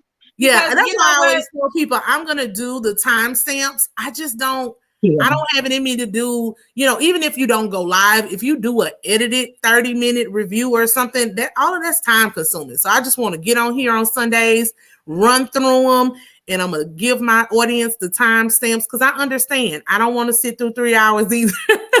Right. But it's easier for me that way, and that way everybody can, what's your thoughts about this? What's your thoughts about that? I can get it all done. But thank you for the support. Anytime, whether you're live, if you do the replay, anytime, I'm just appreciative of the support. What are you studying for over there? Well, I'm just trying to get my real estate license. But I'm also, maybe we can talk probably through DM or whatever, because I'm really thinking about starting my own page. I know that we'll talk about that later. Probably like on a, or whatever, because I know there's other people who want to talk, but I want to start my own YouTube and Facebook and Instagram, business page. There's a lot that I have to offer to this world as well. And like I said, it's not so much that you inspire me, what you do, but it's like you're more like on my platform. And you encourage me. That's the perfect word. Because of who you are, I'm very similar. Believe it or not, I think I'm a little bit more on the edge side. I can be a cussing Christian, but I'm educated and but there's things that I want to do as well. So I'm just doing that. But I'll talk to you about that on a different, different time. Because there's some things that I really want to know about. But I'll if you can put your email, I can shoot you an email. Is your email on Instagram? I think so. If not, it's in the about section on my on YouTube. Okay. Do you and have? It's just ScaredofBeautiful 2020 at Gmail. Do you check your Instagram messages? Just let me know that it's you. Okay. Because I don't know if you're because like some people's names aren't the same across social media platforms. Oh, okay. So like just let me know, hey, this is Blessing, Okay. On Instagram, I'm Pretty Blessed J. Okay. But I'll let you know. I will identify myself to the T, just to let you know. But other than that, just stuff that I'm just trying to grow. I'm gotta, trying to do what I gotta do. That's what we but also bring some love and some joy and some positivity as well as growth to this platform and to this world. You know what I'm saying? Not just with me, but also with my younger son. So I just have ideas, but we'll talk about that some other time. But anyways, honey, enjoy your day. Yes. And I'm just gonna do a little spoiler alert. This is just me. So Married at First Sight people, please don't. This is just me. I don't think none of them gonna make it. I don't think none of them gonna make it. I will say that I have seen that elsewhere. I hate when people do that, but I have seen that alert elsewhere. I'm still gonna hold out hope for Michaela and Zach right now, and for Bao and Johnny. But yeah, the rest are suspect. Bao and Johnny are my favorite. Like Kayla, I'm not mad at her because you know what? I really think that he's gaslighting her. I really do. And Plez, I really think he's going to gaslight her. And that's why I said in my message yesterday that I think he gave it up too quick. because he's used to a challenge. He needs a challenge. He needs somebody because everything comes easy for him. His parents made everything easy. He needs somebody that's going to make him fit in his shit. Excuse my language. And make him, and make him wait for a little bit. Sometimes you got to feed a dog a treat. I'm not calling him a real dog, y'all. I do have a puppy, but a pet. But I mean, sometimes you gotta, okay, good. Here's your treat. And that may be a peck on it. She just needs to slow her roll. But I think he's not being honest with her, and he's gaslighting her. But also her high energy is so positive and so energetic. But then there's a downside to that. So that's it. But other than that, like the Gil and Myra, I know you're not gonna. I just have my own view about Myra, and I'm Myra. I'm for Myra. I'm only for her because she's used to a certain lifestyle that she built for herself, just like you and me, you and I, and a lot of people, a lot of individuals. So there's a certain, like, you live in a nice, decent house or apartment or whatever you live. Are you going to go live with roaches? No, but I'm also not going to go on reality TV looking for a man. Like, to me, that's true. That's the difference. And look, you can be quote unquote high maintenance. You can have high standards. That's more so what I like to call it, high standards. I got high standards. But you can still be gracious and kind, and compassionate. Again, for me, it's not just this superficial stuff. It's how her interactions have been with the staff and with the bachelorette party. She just, for me, like you said, like more edge. I'm more of a girl's girl. Even if it's not what I like, I know how to still have fun in the midst of not liking something. She just likes to complain and be a drag, a Debbie Downer. Right. Look, it's a TV show. You get a free dress. You get free rings. You get a salary. They pay for your apartment. This is a free honeymoon. Yeah, if I want to go Santorini in Greece, if I want to go to Egypt, if I want to go to the Maldives, if I want to go to Bali, to Thailand, I'm not going to come on Married at First Sight. Right. If I want a man with this and this and this and this, what was Patty Sanger's old show? I'm going on Millionaire Matchmaker, honey. I'm getting a real matchmaker who can deliver me that Burger King have it your way type of experience. Right. Not this show. Beggars can't be choosers. And I just think she's doing a lot for somebody who had to resort to coming on TV to find a man. That's right. And I understand she definitely needs to humble. Yeah. She can be a little bit more humble and a little bit more appreciative. And there's certain things that you can say off camera. Because you guys do get off camera time. So I understand that too. I do waver from, because I see both sides. Yeah. But it's just a matter of, if you're used to what you're used to, you should have never came on here. For real. I'm just being honest. Yeah. And since this is free, you could have upgraded your suite. Since you upgraded your dress. So I get all that. But, I can't down her for being honest. Because he needs that. Everybody needs honesty. And everybody needs somebody in their life that has their own mind and the way they, their own mind and their honesty. As long as she's, you're not hurting anyone, then, that's my philosophy. Just love, just say what you got to say in love. Yeah. Just be loving. And I know she don't love him, but just be, it could have been a way where it was like, you know what? This is cool, but depending on how we end up, we gonna take us another one. She could have said something like that. Exactly. Now exactly, and it would have intimated the same thing, but without my pool is bigger than that one. Can we even see the beach? What? It was just a lot. and to be back to back to back to back. The little care package. You know, she's mad, like, well, why do you have an eye mask and I don't have one? Just to find her eye mask and say, well, I'm not going to wear it because of my eyelashes. Because of my eyelashes. Well, girl, why did it matter if they had left yours out? It's just and it's going to be like, okay, well, we'll try this out and just don't wear it. Yeah. We'll just try it out. Don't complain. Nobody wants a Debbie Downer. You know what I'm saying? Mm-hmm. Because nobody just don't want no Debbie Downer. Mm-hmm. So I get it. She just gotta just be a little bit more humble, you know. Mm-hmm. So far as for Farquhar and and his girl, she better run for the mountains. She better run.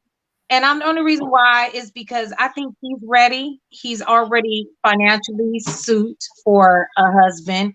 Mm-hmm. Despite his, you know, what I say about his veneers, I'm not tripping off of that. But it seems like he has himself more together. She still has emotional situations that she needs to deal with. Mm-hmm. So far as her, and that's not the corona, y'all. That's not the corona. I just got I took my Band-Aid out because just got my second shot yesterday.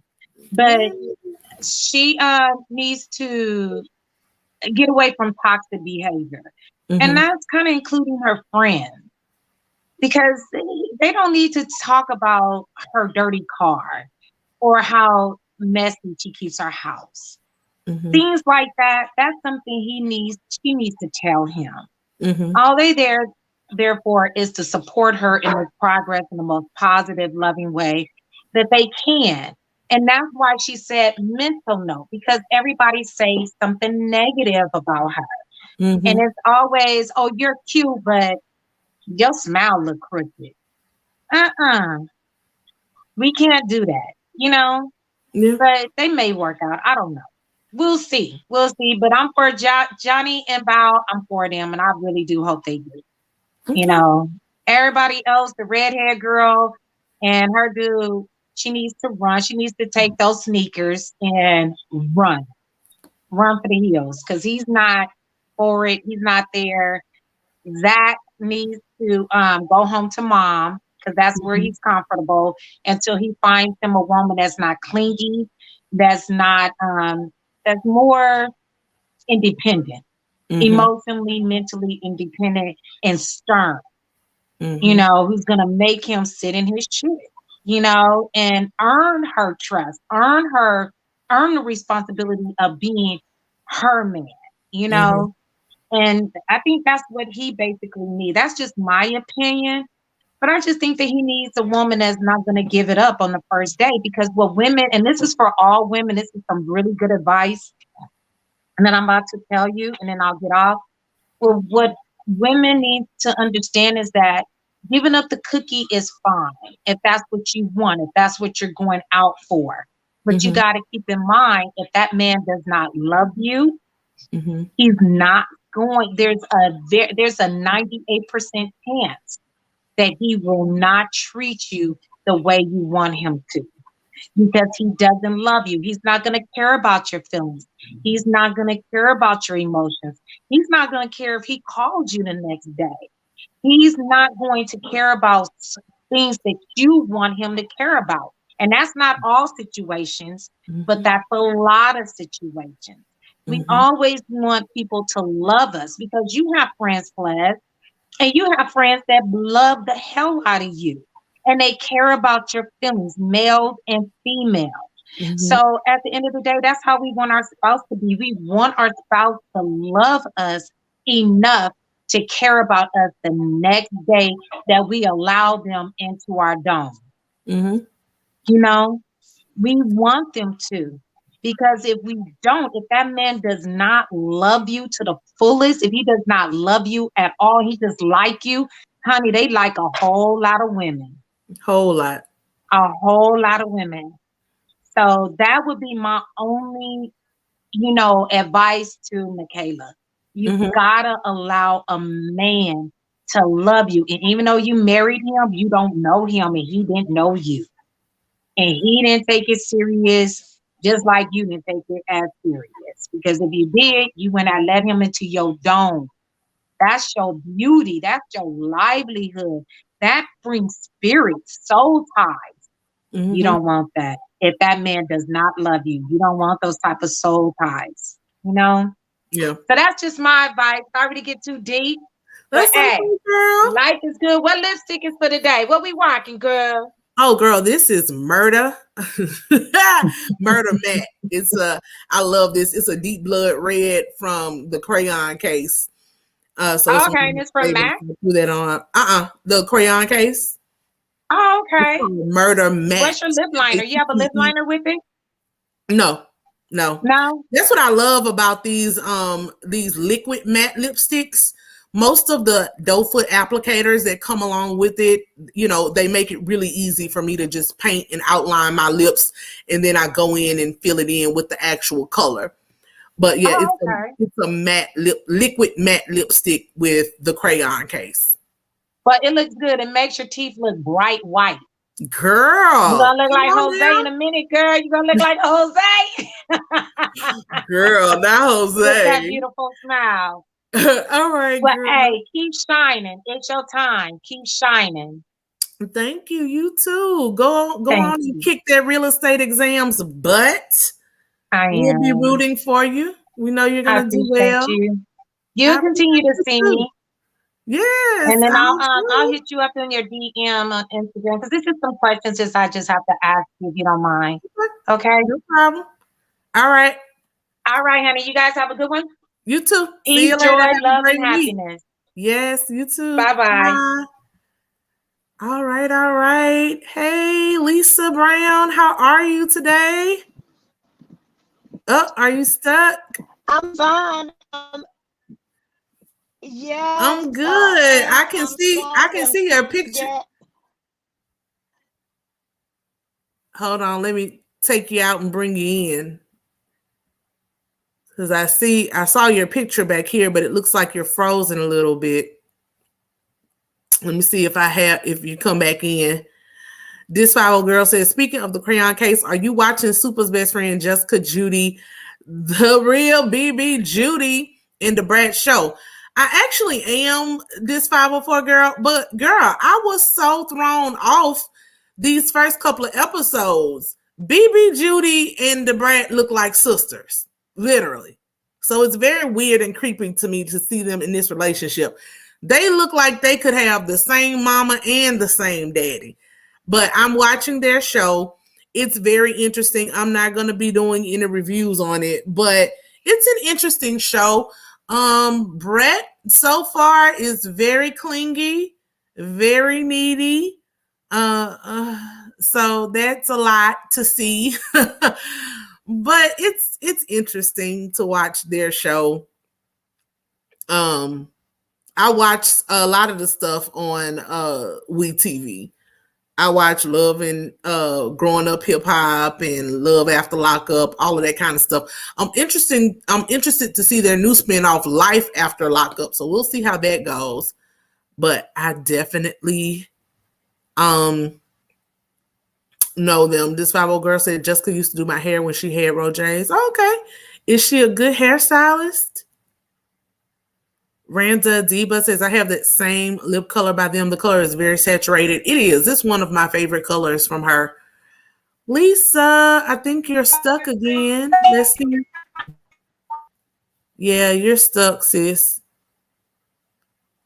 I see you trying to get back in. I'm going to give you a couple more minutes and then we're going to end the stream. But while Lisa tries to get her technology to work, I just want to thank you all so much for the support. Please like the video, comment if you're watching the replay, subscribe to the channel. Let me know what you all want to see. If you want to see something different. One suggestion that I got in my Friday Night Live, if y'all haven't watched that, go check it out. Make social media. Don't let social media make you. People want to see an Plez segment. So I'm going to put out a post on my community tab and also some stories, some Q&A type stories in my Instagram. If you don't follow me on Instagram, please do. It is ScaredofBeautiful. And there you'll be able to submit your questions for the Ask Plez segment. I'll compile questions and probably do a segment maybe once or twice a month. It just depends on how many questions that I have that come in. The questions can be about anything other than past situations on YouTube. So if you have other questions, someone suggested submitting scenarios of things that's going on in their life and getting my advice or perspective on it. And I think that'll be something fun to do. If it's something you want to know about law or the legal career, I'm happy to answer those. Just submit your questions. If I'm not going to answer it, honey, I'm not going to answer it. But that it will be coming up. Lisa's back. Let's see if she's in. Hey, Lisa. Hey, Plez. How are you? Lisa. Yes. I'm doing great. How are you? Bless you. Huh? I'm good. You have a little feedback. Can you cut off the feed from wherever you're watching it from? Okay. What about this? Hold on. Let me take you out and bring you in. Okay. Because I see your picture back here, but it looks like you're it's still behind from the last one. This how girl says, speaking of parent case, are you watching Super Best Friends? Let's see. I was so let's see. It's the audio, Lisa. The audio is still playing the playback from a few minutes ago in the video. Let's see. They look like they could have the same mama. No. Okay, Lisa, see if you can get your audio together. I know sometimes if you're accessing StreamYard from a mobile device, it's real tricky. So it may not work. Let me see. I can still see your picture. Now I can't see your picture, so you're reloading again. All right. It doesn't look like it's going to work this time, sis. Okay. A lot of the stuff on because I can still hear the feedback from before when you were trying to get in. I don't know what's going on with your audio. But I'll be back on Friday, Saturday, Sunday. I'm going to do the Q&A drop sometime this week, so you all can ask questions there. And I enjoyed my Sunday evening with you all. I hope you all enjoyed it. I hope you enjoyed these crazy drama-filled television shows that we are watching. I really appreciate you all's support. Thank you to anyone who left a super chat or a super sticker. If you're not able to do those things, it doesn't matter. I appreciate your support, just watching, being here, and spending your time with me. If you watch the replay, I appreciate that as well, y'all. A view is a view. I love you all of my beauties and bows. Thank you for building this community with me. Thank you so much to my great moderators for hanging in. This is a 3-hour and 37-minute live. I, again, will create timestamps for everybody watching the replay. I'm just happy to be here with you all and the joy that we are building on YouTube. I will see you all next week. Thank you for hanging in there again. Have a great week, y'all. Bye.